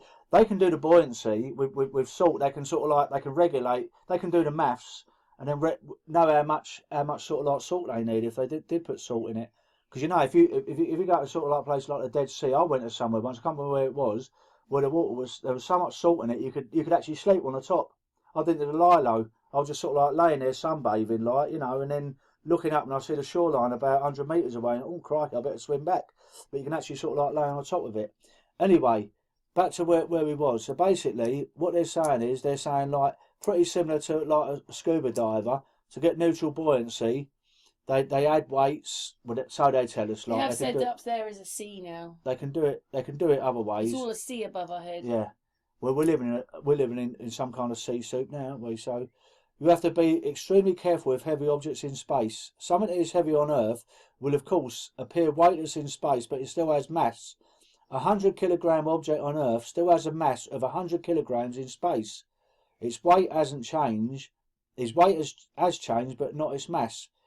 This means that objects in space can easily build up momentum, defined as an object's mass multiplied by velocity. A little bit of maths there for you to do, folks. When training in the pool, if you move a heavy object too quickly and it starts getting out of control, the viscosity and drag of the water will help to slow it down. On a spacewalk, there is nothing to stop this momentum except your own strength or an impact with another part of the space station, which is never popular in mission control, just next door from the water tank. So anyway, right. So I haven't done this, but I haven't put this down, but we will do it. What is the most physically challenging thing you've done as an astronaut? And he said that's a very interesting question. On one hand, training events such as ESA's 7-day caving expedition, NASA's 12-day underwater NEMO mission, or enduring freezing winter temperatures doing survival training in Russia have all presented physical challenges. I should imagine just like Bear Grylls, they showed the photographs of him supposedly doing it, and he goes and stays in a 5-star hotel 5 minutes later, something like that. On the other hand, I sometimes think that a punishing 2.5-year training schedule alone, with multiple international flights to Russia, Germany, Canada, Japan and USS, was a physical endurance test all in its own right. But the most physically challenging would be the extra EVA training. Spacewalking is hard work, seriously hard work, and so training for a spacewalk needs to be hard too. This is partly due to the physical effects involved inside the suit. Astronauts are fighting the suit's pressure with every small motion of our shoulders and fingers, draining valuable energy and raising our heart rates. Spacewalking is almost extremely demanding mentally, and maintaining such a high level of concentration for hours, where the slightest mistake can have direst consequences, is exhausting. I relish the challenge of EVA training, and for me, it was perhaps the most enjoyable part of my training as an astronaut. Perhaps this was due to the fact that I was able to approach spacewalk training the same way I would approach test flying sortie, because like he was a test pilot. I don't know if you know that, Tim Peake. He used to fly helicopters and whatever. So basically, he liked the EVAs. That was his favourite thing of doing, like, and the whole caboodle. The most important thing when wearing the spacesuit is to try and maintain a steady workload and not to sweat. Mind you, don't you think it'd be good to sweat, because then you've got an additional water supply. When you get back on board, you put it through the wringer, and then you can drink it. This is sometimes difficult, as there was undoubtedly be periods of greater and lesser workload over 6 hours. There were a couple of times during my training when sweat got into my eyes. Not something you want to happen in space, as the salt makes your eyes start to stream, but the liquid has nowhere to go. Something similar happened to Canadian astronauts Chris Hadfield. Sorry, I just put a thumb down there. During his first spacewalk, when one eye became contaminated, all the fluid built up in response filled his eye socket, then spilled over to his other eye. Now blinded, it took Chris about 30 precious minutes of spacewalking time to resolve the issue until he could see properly again. Rubbish. What a load of old rubbish. Do we believe that? No. Right, so where's the next thing? Oh, I like this one. Question: what would happen if you fell off the space station? We're up to about 30 now. I don't know. Doesn't matter. Right. Well, falling off a space station is the most astronauts' worst nightmare. In the opening scenes of the 213 movie Gravity, which I may say has better special effects than what they had in the space shuttle, to be honest with you. I think so anyway. Do you think Sandra Bullock's a man, or do you think Sandra Bullock's a man? Some people will say that Sandra Bullock's a man because it's in the name, Bullock, Sandra Bullock, but she looks like a female to me. I suppose only one way to find out. Excuse me. Right, let's carry on. When you see Sandra Bullock character finds herself detached from the space shuttle, tumbling uncontrollably through space, left to the mercy of the laws of physics. Under these circumstances, an astronaut would eventually die. Well, Captain Kirk never died, did he? When I think one of his episodes, like, he was away from the Enterprise for ages, and he was there, and eventually I think they got him back. Like old Mr. Spock got him back eventually. But anyway, I'm going off on a tangent here, like I usually do. Most likely asphyxiated after several hours, as the spacesuit's ability to scrub carbon dioxide from the atmosphere will slowly fail, or the battery power runs out. It's no surprise then that we go to extraordinary lengths to ensure that astronauts do not go tumbling off into space to suffer a lingering death. Ooh. I mean, the thing is, like, you save on a funeral, wouldn't you? You know what I mean? Wouldn't imagine a funeral costs you. Oh, you know all them adverts we see on the TV all the time now. You know, sort of like all these, you know, sort of like cremation and burial and all these sort of like all these adverts. Just send them to space. Send it to space, like, you know what I mean? We just send their ashes to space. Did you know that Scotty had his ashes sent to space? You know, like Scotty off of the original Star Trek, the one Beam Me Up Scotty. He had his ashes sent to space. But anyway, that's another story. It's actually surprisingly easy to fall off the space station. The spacesuit gloves that we now wear are bulky and cumbersome. So, yes, exactly, sir. So what we're saying is you're doing intricate, like, little procedures in an EVA when they're bulky and cumbersome, plus the fact that with the unequal pressure, like, they're gonna sort of like swell up. So the palms are coated with a special rubber material that gives adequate grip. Even if you made it through the vacuum, you wouldn't make it coming out. No. Because you'd explode. Yes, because at the end of the day, once you, this is what they never sort of like they omit like bits, don't they? Anyway, carry on, because right. We've been going for an hour and a half already. Right, okay, we're probably going to finish in about 2 hours, but it's difficult to know how hard to grip something. To begin with, most astronauts end up holding on too tight, but with practice, you learn to relax your grip. And just think of being like a rock climber. Now look at the dexterity that a rock climber's got. You're not going to have that in. You're not going to have that in space with them dirty big gloves on. There's loads of handrails outside the space station, so you always find somewhere to hold on to. So they tell us. So up to this present time, no one has actually had a Sandra Bullock experience in gravity. They've always had sort of like their line attached. It's like an umbilical cord, isn't it? You know, so unfortunately items have been dropped in the past during a spacewalk, and sometimes hardware failures have caused items to become detached from the space station. So the thing is, they just have to see them drift into space, I suppose, and they just have to leave them. They can't. It's not real anyway. Yeah, of course not. But I mean, you know, the thing is, it's all cartoons. But you imagine someone had to write all this, like, knowing that it's all bullshit. and then charge you £17 for it. Yeah, some bloke got ripped off. Like, I only paid £1 for it.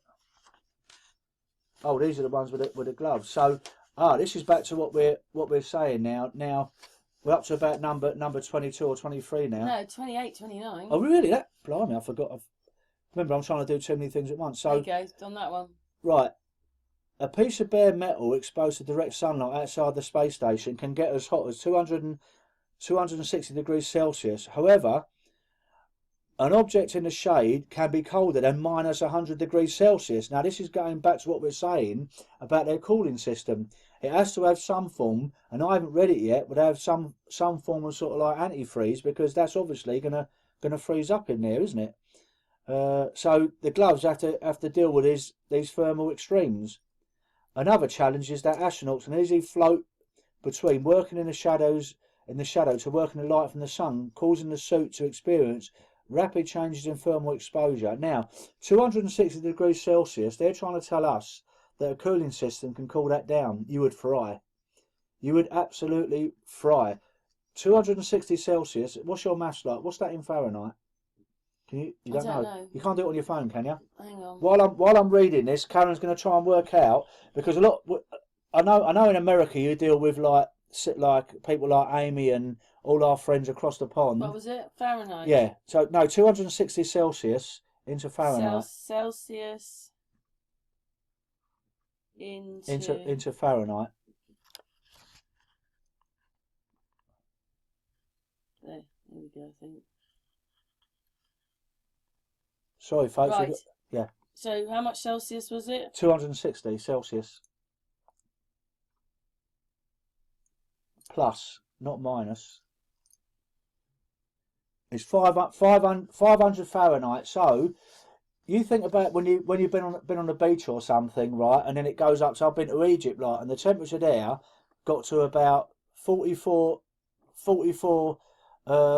Celsius, which is roughly, I don't know, it's probably hovering around like just over the 100 degrees. Now they're telling us that basically their suit can cool someone down from 500 degrees Fahrenheit. So that's like 5 times what I experienced in Egypt with this stupid little cooling system. Why don't people question this more? They're saying like that they have like special like thermal layers, multi-layer insulation, which is used to attempt to suppress temperature variations and protect sensitive pieces of equipment. The spacesuit is so good at insulating both the heat and the cold that during my spacewalk I only needed to adjust my temperature twice in nearly 5 years. So how do you stay warm out in space? Well, we rely on the body's own heat. Oh, yeah, right. During a spacewalk, you're working pretty hard, generating plenty of body heat and trying not to sweat. The body heat is sufficient to keep you warm, with the exception of your fingers, which can sometimes get a bit cold. To protect against this, our gloves have electrical heaters that warm fingertips when activated. Each time we approach sunset, mission control warns us so that we can switch to our glove heaters. Now, I used to have, basically, it's surprising they're not electrocuted. Well, I used to have. I must admit, I used to have these like thermal gloves on my motorbike that had like little elements in them that you connected to your battery, and they work to a certain degree, and they do keep your fingers warm. But we know that's absolute rubbish, because like, we know that it's not there anyway. But there's so many contradictions. This is back to contradictions, what we did yesterday, Karen. 1 minute they turned around and said, like, it gets super duper warm. What happens if you go from that to that all of a sudden when you're going in, oh, quick, I better turn on my gloves because it's going to get freezing cold? He wouldn't have time to do it because he's either too hot or too cold. Now, this carries on from this. How do you keep cool in space? Well, now, what you've got to remember, some people have probably never heard this before, because there's bits today, now I know a lot about this. I've learnt some things today that I didn't even know about before, because obviously no one's probably got hold of this book before. But, right, how do you keep cool in space? Well, to stay cool, astronauts wear a special suit called a liquid cooling and ventilation garment, LCVG. That sounds like a LBGT, doesn't it? Under their spacesuits. The LCVG is worn close to the body and incorporates coils of very small diameter, clear plastic tubing. Cool water is pumped through the tubing to chill the body when needed. So where do we get the cool water from, you ask? Ask me, Karen, where do you get the cool water from? Where do you get the cold water from? Where do you get the cold water from, Gary? That's a really clever part. Some of the spacesuit's water supply is passed through a subliminator, a porous plate that exposes the water to the vacuum of space. The water freezes and then slowly sublimates into vapour, with the vapour vented off into space. This forms a kind of ice pack that water can be passed through to chill it. So basically, you never see that coming out of them. Well, basically, what they're saying is they've got like a little freezer. They got a little freezer in space. They got a little freezer. Because you know how a fridge or freezer works. A gas. Yes, but it goes into space. But listen, a gas is compressed. When a gas is compressed, it gets colder. So that's how that's where you got a compressor in your fridge. So what happens is when a gas is compressed, it gets colder, and when it gets colder when it's compressed, and that's how a fridge works. So what they're saying is they got like a little refrigerator in space basically. there is a little metal dial on the front of our spacesuits called a thermal control valve. They do like their abbreviations, don't they? A TCV. The TCV mixes water that has been chilled with water that has bypassed the subliminator. A little like a shower unit mixing hot and cold water. Oh, give me a break. This enables the astronauts to select the desired temperature of the water that is being pumped through the tubes. So basically, folks, it's like, you know, when you're going into your shower. I think I'm going to have to have a cold shower here, and we haven't got no hot water at the moment. I have to get Elliot to go up and sort it out. Anyway, so basically what they're saying is, like when you're going into your shower and your husband or your wife has been in there before and they like a cold one or a hot one, you go in here and say, I'm going to bloody kill you. I just got under the shower, like, I'm bloody freezing now. You ain't going to make you dinner tonight. So then you have to adjust it to your correct temperature. But this is what they're saying. They're saying, like, you've got a little temperature gauge on. So, you know, old Peaky Beaky Blinder has gone, oh my God, I'm a little bit cold here, and switches it up a notch. So they wear this close to this body. You never see that either. When do you ever see them adjust the temperature? This system is so effective that it's actually very easy to cool off when working hard, but sometimes harder to warm back up again. For this reason, astronauts concentrate on maintaining a steady work rate during a spacewalk, trying to avoid temperature extremes or the need to adjust a cooling valve. In the movie Gravity, Sandra Bullock is wearing just hot pants and a sleeveless top under her spacesuit. Is this correct? Boom. No. Under our spacesuits, we wear a nappy, long johns, a long sleeve shirt, and then the LCVG. Not quite as sexy as hot pants and a sleeveless shirt, but way more practical. Plus. Right, so let's go now Plus. to. Can we just keep an eye on the Weber's? There she is. She's back in now. Come on, Flossie. Flossie's here. Right. Now, what would happen if you would be hit? This is the one, you can go back to the spacesuit debris one now. You know the one that looks like a meteorite hitting the spacesuit? Yeah, that one there. Right, you got it, yeah. What would happen if you were hit by space debris during a spacewalk? Our spacesuit has 14 layers of material that protect the astronaut. I got it wrong down at iPart. I used to say 12 or 13. People are going to pull me up about that. I'm surprised no one never sort of like when Pavlova or whatever you used to call him, never went home and said, Gary, you got it wrong. It is not 12 layers. It is 14. Anyway, that's besides the point. Some of these layers are dedicated to pressure integrity, fire protection, or defence against micrometeorites. In particular, the outer layer of the suit consists of a puncture-resistant thermal micrometeoroid garment made from bulletproof material and designed to withstand impacts from small pieces of debris. Bulletproof would be the same as a meteorite hitting you. Exactly. I mean, what they're talking about, they're saying like a Kevlar sort of like vest, what like the feds wear, can stop a bullet, right? Obviously, there's certain bullets it can't stop. Probably not a Magnum or whatever, but it stops certain bullets. But what they're saying is, you imagine a meteorite coming at you if it was true what they say at 17,000 miles an hour.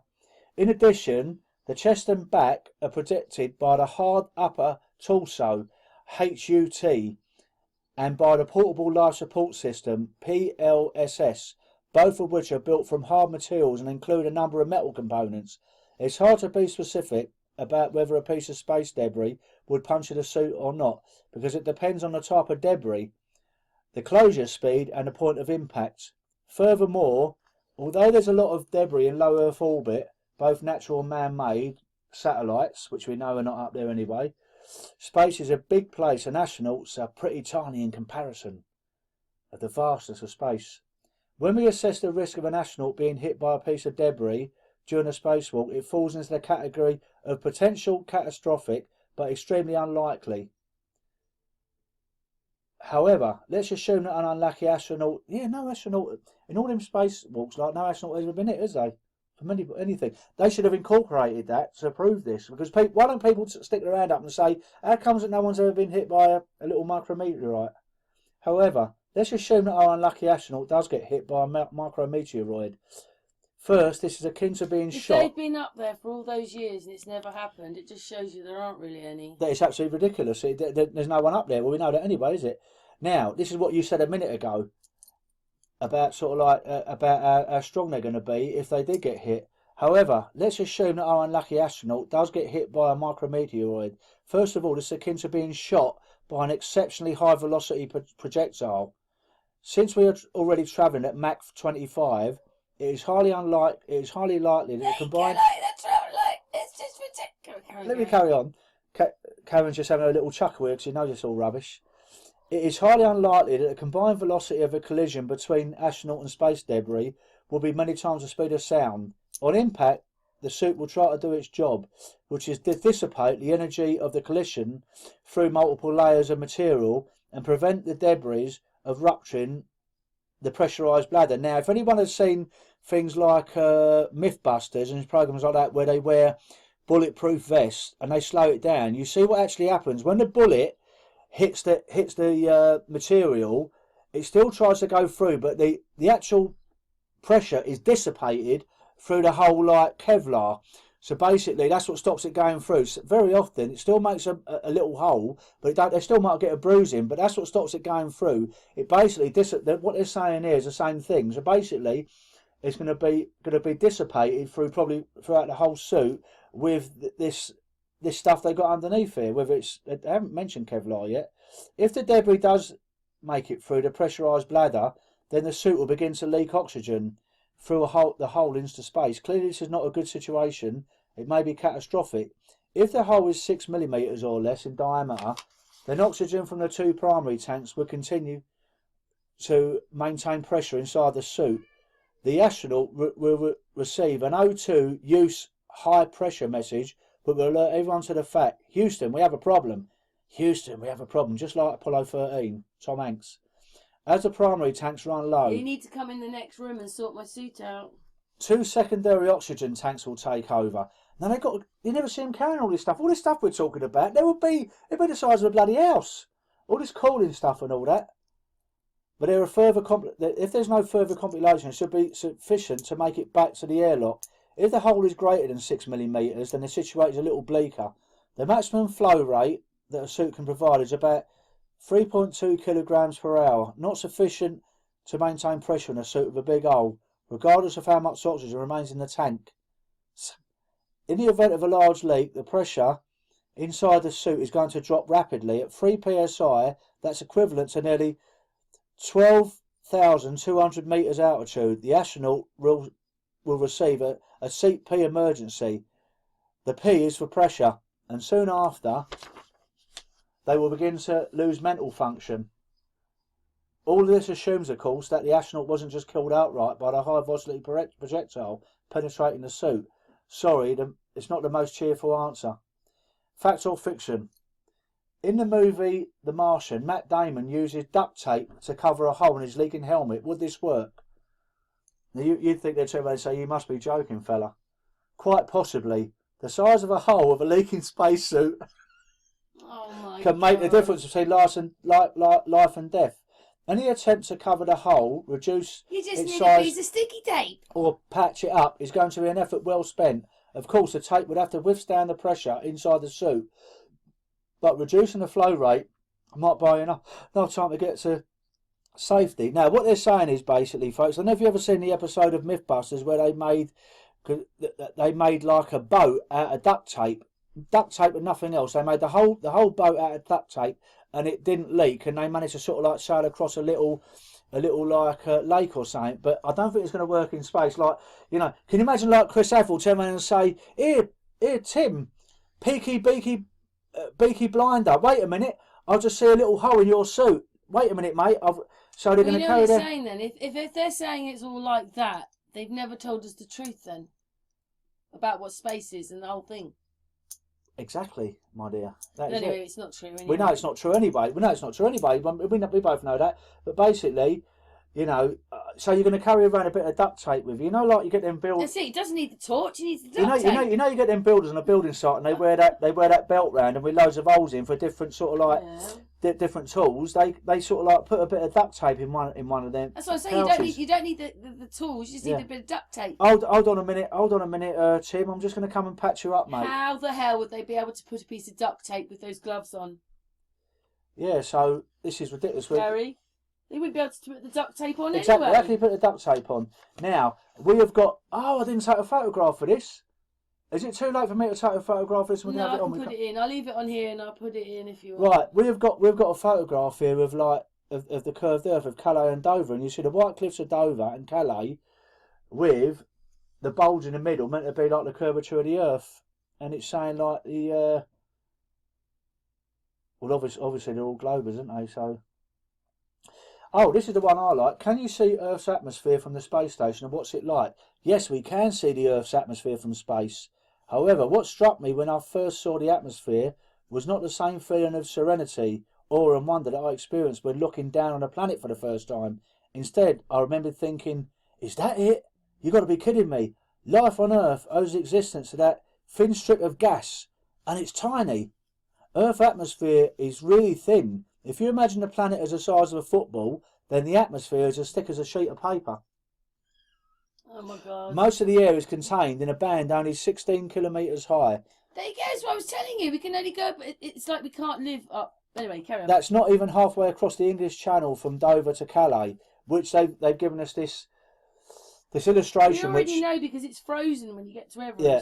So to see the atmosphere in daytime, Everest. we have to look to the horizon where the curvature of Earth meets the blackness of space. Earth's atmosphere appears as a very thin band that looks white against the Earth's surface and gradually becomes light blue, dark blue, and finally mixes with the blackness of space. The colours we see are caused by the scattering of sunlight off the molecules of the atmosphere, called Rayleigh scattering.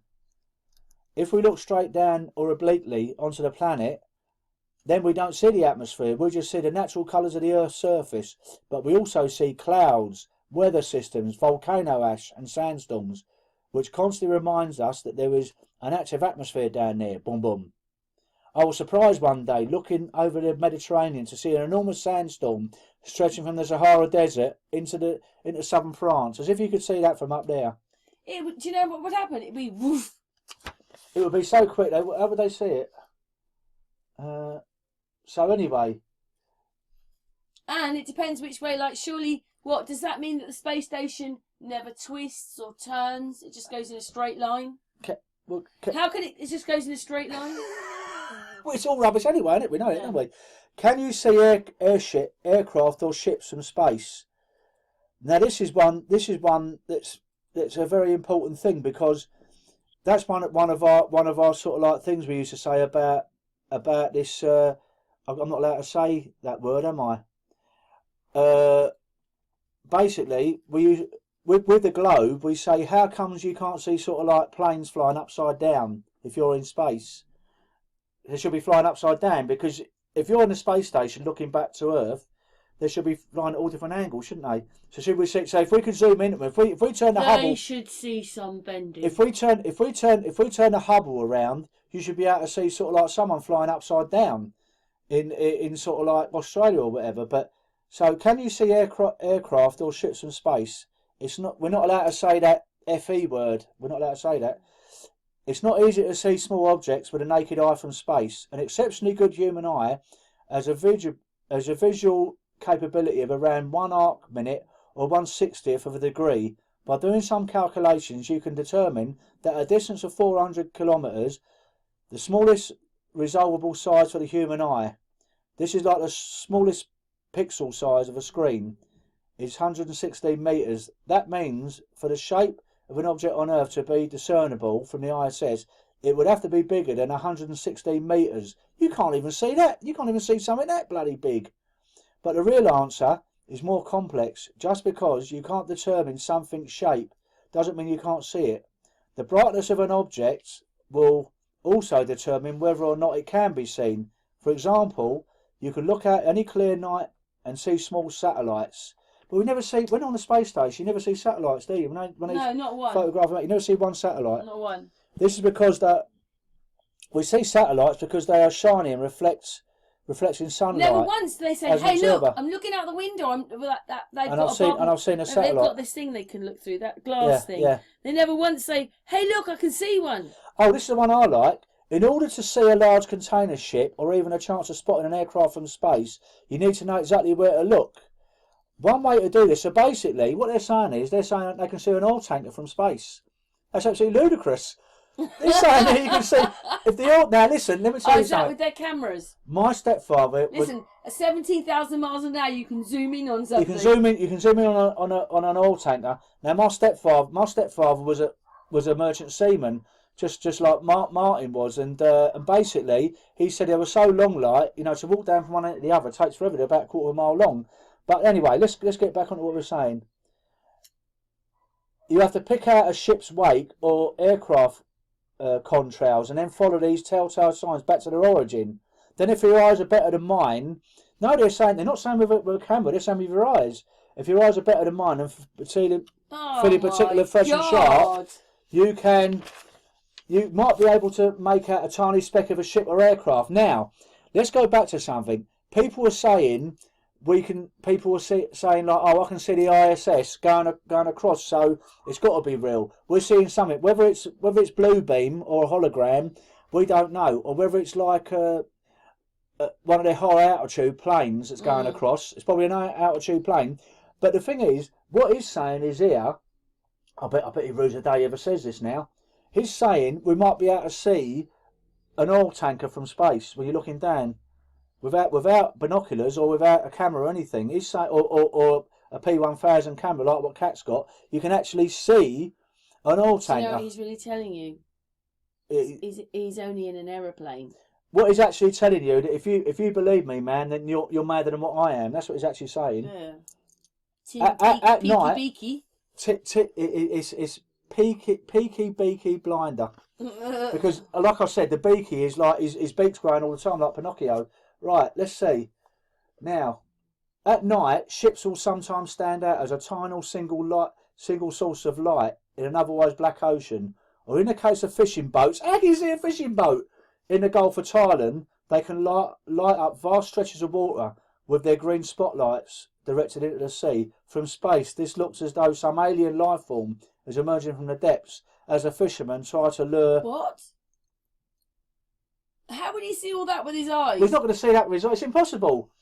To lure... You're not going to see... Imagine, you're talking about atmospheric refraction. You're talking about the atmosphere sort of like getting clouded as you're going further down. You've got to see through all that. That's why... I do realise that in atmosphere...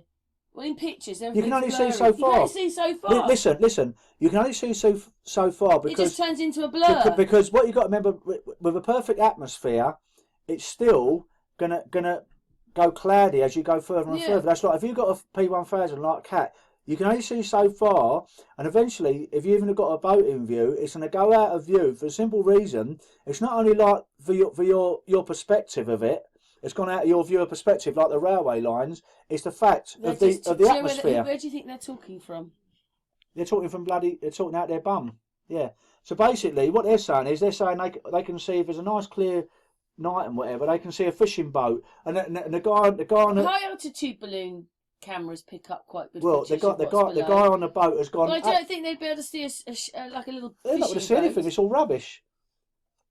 So anyway, they're saying like they've got telephoto lens that they've got aboard the ISS. These lenses can vary focal lengths to choose from, which gives a magnified image. Anything larger than a 400mm lens will enable you to see aircraft or ships in photographs. I took a picture of the port of Antwerp with a 500mm lens, and not only can you see container ships clearly, but unbeknownst to me at the time, there was an aircraft passing overhead, and you can clearly make out the contrail, followed by a tiny white outline of the aircraft.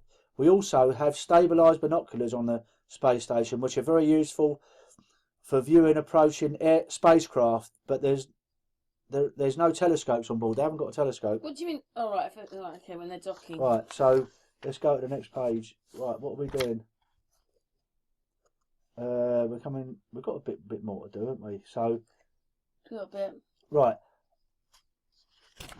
Let's turn back the page. Oh, why is it that some pictures in space look black with no signs of any stars or planets?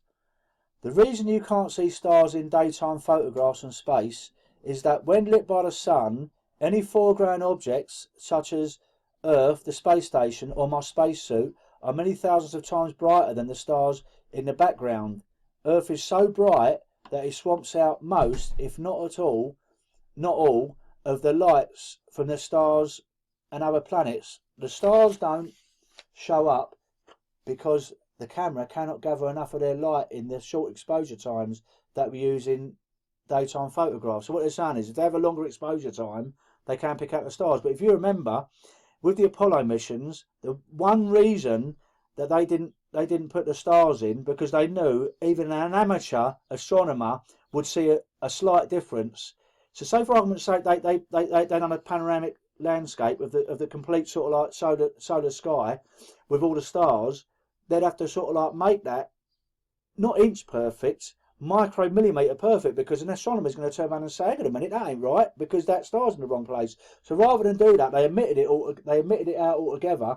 And even if you remember, at the press conference afterwards, there was a bit of a row went on between Neil Armstrong and Michael Collins. Neil Armstrong said, he was asked, could you see stars? They look so depressed. They look so depressed. Of course, I know there was lying. Could you see stars in the sky? And one of them turned around and said yes, and the other one said no. But the reason they omitted the stars, anyway,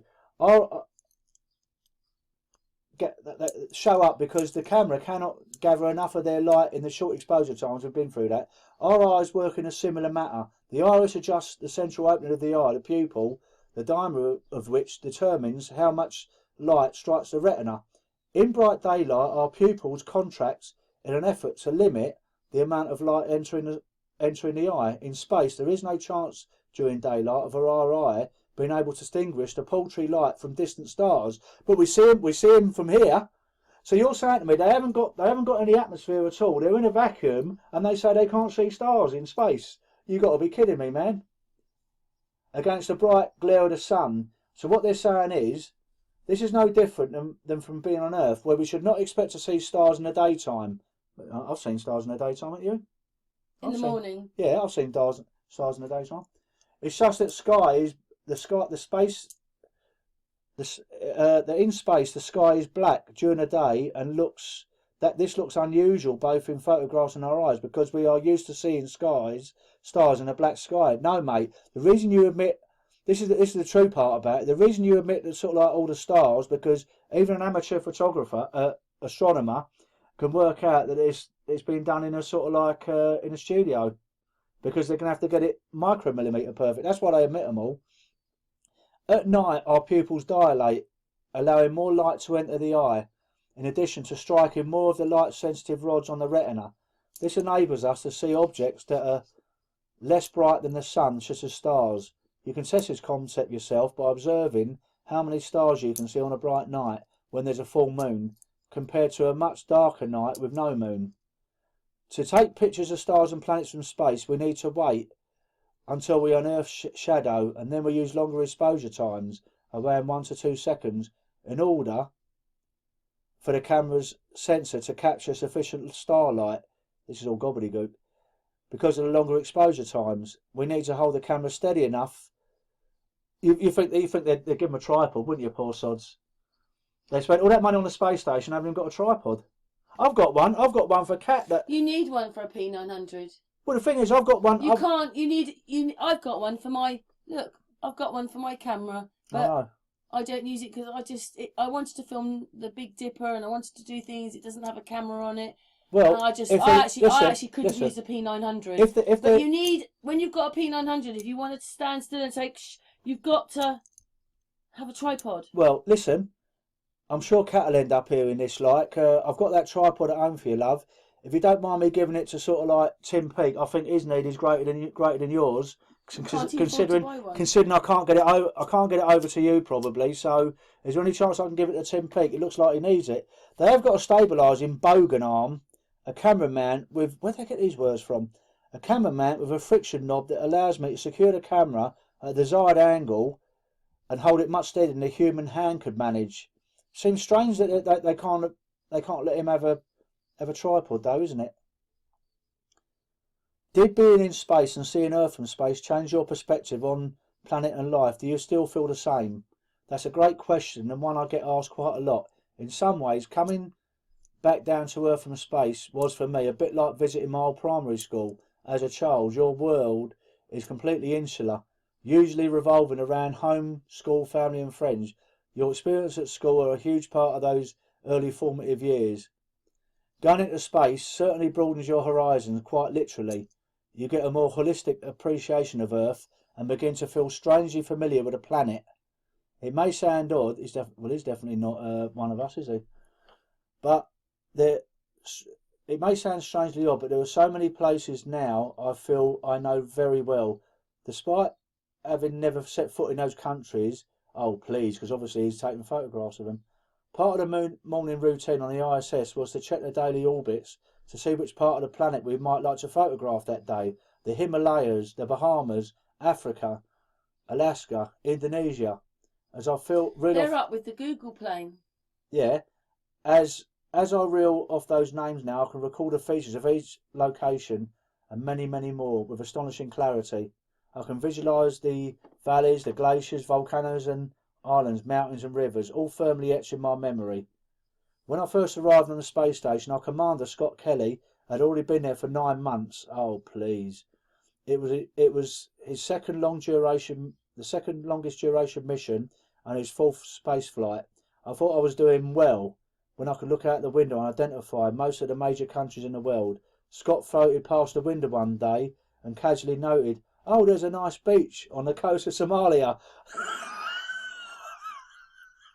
Oh my God. I'm not sure I ever got to that level of familiarity with the planet. So what he's saying is, Scott Kelly was doing an EVA and he's probably banged on the window and said, "Here, Tim, can you read my lips? I can see the coast off Somalia there, it's beautiful." On the other hand, the fresh comprehension of the planet might be attributed to receiving a fairly extreme tutorial in geography. No, it ain't, mate, because we don't live on where we've been told. However, my experience involved far more than simply acquiring a talent for identifying locations on Earth. Seeing Earth from space gives you a sense of awareness and understanding of our planet within the solar system, the Milky Way, and even the universe. Many astronauts have previously reported the same phenomenon, and it has been given a term overview effect, a cognitive shift in awareness, more like cognitive dissonance, mate, while viewing Earth from orbit or the lunar surface. I wouldn't dare to compare my experience of viewing the Earth 400 kilometres with those from the Apollo astronauts who travelled nearly 400,000 kilometres away from Earth to a point where the planet appeared a minuscule disk occupying such a small fraction of the spacecraft. Minuscule disc. Yeah, he's even telling you there. Shall I go back over that? I was going too fast. So I wouldn't dare to compare my experience of so they tell you in plain sight, don't they? I wouldn't dare to compare my experience of viewing Earth from 400 kilometres away from those with the Apollo astronauts who travelled nearly 400,000 kilometres away from Earth to a point where the planet appeared to be a minuscule disk occupying just a small fraction. I suppose they can mean that of the spacecraft window, because they can mean that. Well, it will be a disk, won't it? Wouldn't they say a small globe? Yeah, because from their point of view, it will be like a disk, won't it? I know, but wouldn't they just say the Earth or globe? Yeah, but I think both time and distance away from the Earth contribute this overview effect. I know it's a terrible habit of mine, that is, and I've certainly gained a new perspective of this and appreciation for our small and fragile home during my time in space. Perhaps Monty Python's Galaxy song sums up this feeling better than I've been able to articulate here. If you haven't heard it, then it's certainly worth a listen to add a bit of perspective to life. So I don't know what the hell he means by that. Right, I think I'm pretty much come to the end, Karen. There are other bits and pieces, but there's one more, isn't there? Oh yeah, hang on a minute. Right. Might be on this page, hold on. Sorry. Oh, yeah, it's re-entry. Okay, folks, sorry, I'll just have to go through. Is that we can leave that one up, can't we? Leave that one on if you want. That's a centrifuge, you know, like when they go round and round to see if they lose consciousness or not. Question: what did you enjoy the most? Launch or re-entry? Good question. I love both the trip up and the trip back down for different reasons. The launch was probably more exciting in terms of the feeling of raw power, acceleration and anticipation of venturing in the space for the first time. But I wanna sort of like bypass a lot of this, and I want to go to sort of like about the landings, because basically I did read somewhere, I can't see it here, that basically on the Soyuz re-entry capsule, they had the engine where they was sort of like facing the Earth, and me and Karen were saying that sounds ridiculous because if all the propellants there's got to be some there. How comes it didn't explode on re-entry? Oh, hang on a minute. Right, so let's see re-entry. Right, let's let's go for it. However, for simple roller coaster rides and thrills, you look no further than being a returning spacecraft when the parachute opens. Actually, it was not one parachute that opened, but a number of parachutes. The atmosphere had done the bulk of the work in slowing us down, but at 11 kilometres above the Earth's surface, we were still falling like a 3-ton brick at just less than the speed of sound. The fun started when 2 drogue parachutes, or extraction parachutes, deployed. These drogue chutes pulled out a braking parachute which sent the capsule into a violent spinning, rocking and shaking motion that lasted about 20 seconds. This made this wild ride even more pronounced and unpredictable was the fact that the capsule was not suspended directly beneath the parachute at that point, but was instead hanging about 30 degrees off axis until a latter re-hook lined everything up for a safe landing. Simply put, it made a ride to end all roller coaster rides. Oh, please. I think that NASA astronaut Doug Wheelock perfectly described what it felt like to be inside the capsule at that point when he said it's like going off Niagara Falls in a barrel, but it's a barrel on fire. My crewmate Jeff Williams had warned me that many astronauts comment about these 20 seconds of craziness during the braking parachute phase, that I should be prepared for a big jolt when the parachute finally got pulled from the capsule and deployed. I've been watching the clock, and then the violent shaking, boom, happened, and then it suddenly stopped, and I could see that had gone well beyond the 20 seconds of planned braking shoot. It sounded as if air was still rushing past the capsule at high speed, but there was no big jolt. Air? Yeah, so basically what they're saying is the combination of the air and the parachute slowed it down. But we earlier on we see something in this that we've missed, but I can say it anyway. I know what it was. That basically that Soyuz capsule, it's sort of like the engine faced the Earth on re-entry. Now I know that's supposedly made out of titanium, maybe sort of like that was the heat shield or whatever. But my point is, if there's any propellant in it, surely it's going to self combust. You'd think so, wouldn't you? You think it was self combust? Well, that was great fun, Gary. Yeah. So I've been talking. I'll tell you what. I think I've got a better name. I've got a better name for this thing. I think we should call it Tim Peake's book, Ask the Astronaut by Galactic Gary. So what is it? Tim Peake's book. What is it over there? Ask an Astronaut by Galactic Gary. By Galactic Gal. GAL. Yeah, because the things I know about the Peaky Blinder thing, it's a tongue twister anyway. You can't say it because unless you come from England, you won't know what that means. But that was alright. Like that was just a lot of that was ridiculous. It was absolutely basically. And folks, they're still not really. Listen, I want you to really explaining about space. I don't want you. If you get bored with this, like you want to just switch off, that's fine. But the reason I've done this particular podcast was after buying this book, I wanted to show you the absurd, ridiculous nature of it all. And basically, this is why I call it, when I do my shows with Karen, like Galactic Gal, I call it Disney for adults, because that's what it is. Because if anyone reads all that and believes it, obviously the guy that probably bought that book, Karen, has thought to himself, he's probably turned out with his missus and said, this is a lot of old rubbish. The books and the television programs because it makes them money. So basically, that is it. And what you got to remember, it's really criminal because, you know, he's making money out of all lies and is indoctrinating children. A lot of them questions, most of them questions come from. That's what it is, Gary. Come from minors. Gary, that's what it is. Yeah, it all come from minors. A lot of them questions. So obviously, for me, I've got to say it is a form of child abuse because you're basically just lying to young kids to get them indoctrinated into the system we now live in. I noticed when me and a few people went to the Space Centre and what's his name? Martin Leakey was there. That basically everybody, the parents like, look at the rocket. It's all romanticised. It's just basically it's a big production, like sort of like my two idols of the '70s, like Bill Casing and Ralph Renee, which was sort of like the forerunner to a guy called B.S. His last name. You're not allowed to say his name. We don't like it, but we all know who he is. The current guy that sort of like took over from them two. B.S. You work it out. If you know anything about my previous stuff, you know what I mean. Well, they were the people that done it in the '70s, and they were saying at the time it's just a big production, and it is. And basically, if people can't see that now, that it's all just a production, just like a film. Because we're living in some kind of scripted reality, we know that, and it's just a big production. But people, I mean, I know some people that would have that book and they say, "Oh, isn't it fantastic? Like what he's done, like to sort of like further space exploration and whatever." And we just know that it's all production done in a big water tank, and that's about it, really. Karen. You did enjoy doing that, though, didn't I did enjoy doing it, and Karen told me it's one of the best of all the presents she had over the years, like from ex-boyfriends and all that. It's the present she's going to treasure forever, isn't you? Yeah, we'll leave it up there so I can. She's going to leave it. She's going to leave it there. It's a reminder in her office light. She's going to put it up on the shelf, so every time she looks at it, she can think of Galactic Gal and say, "Look at that present he bought me."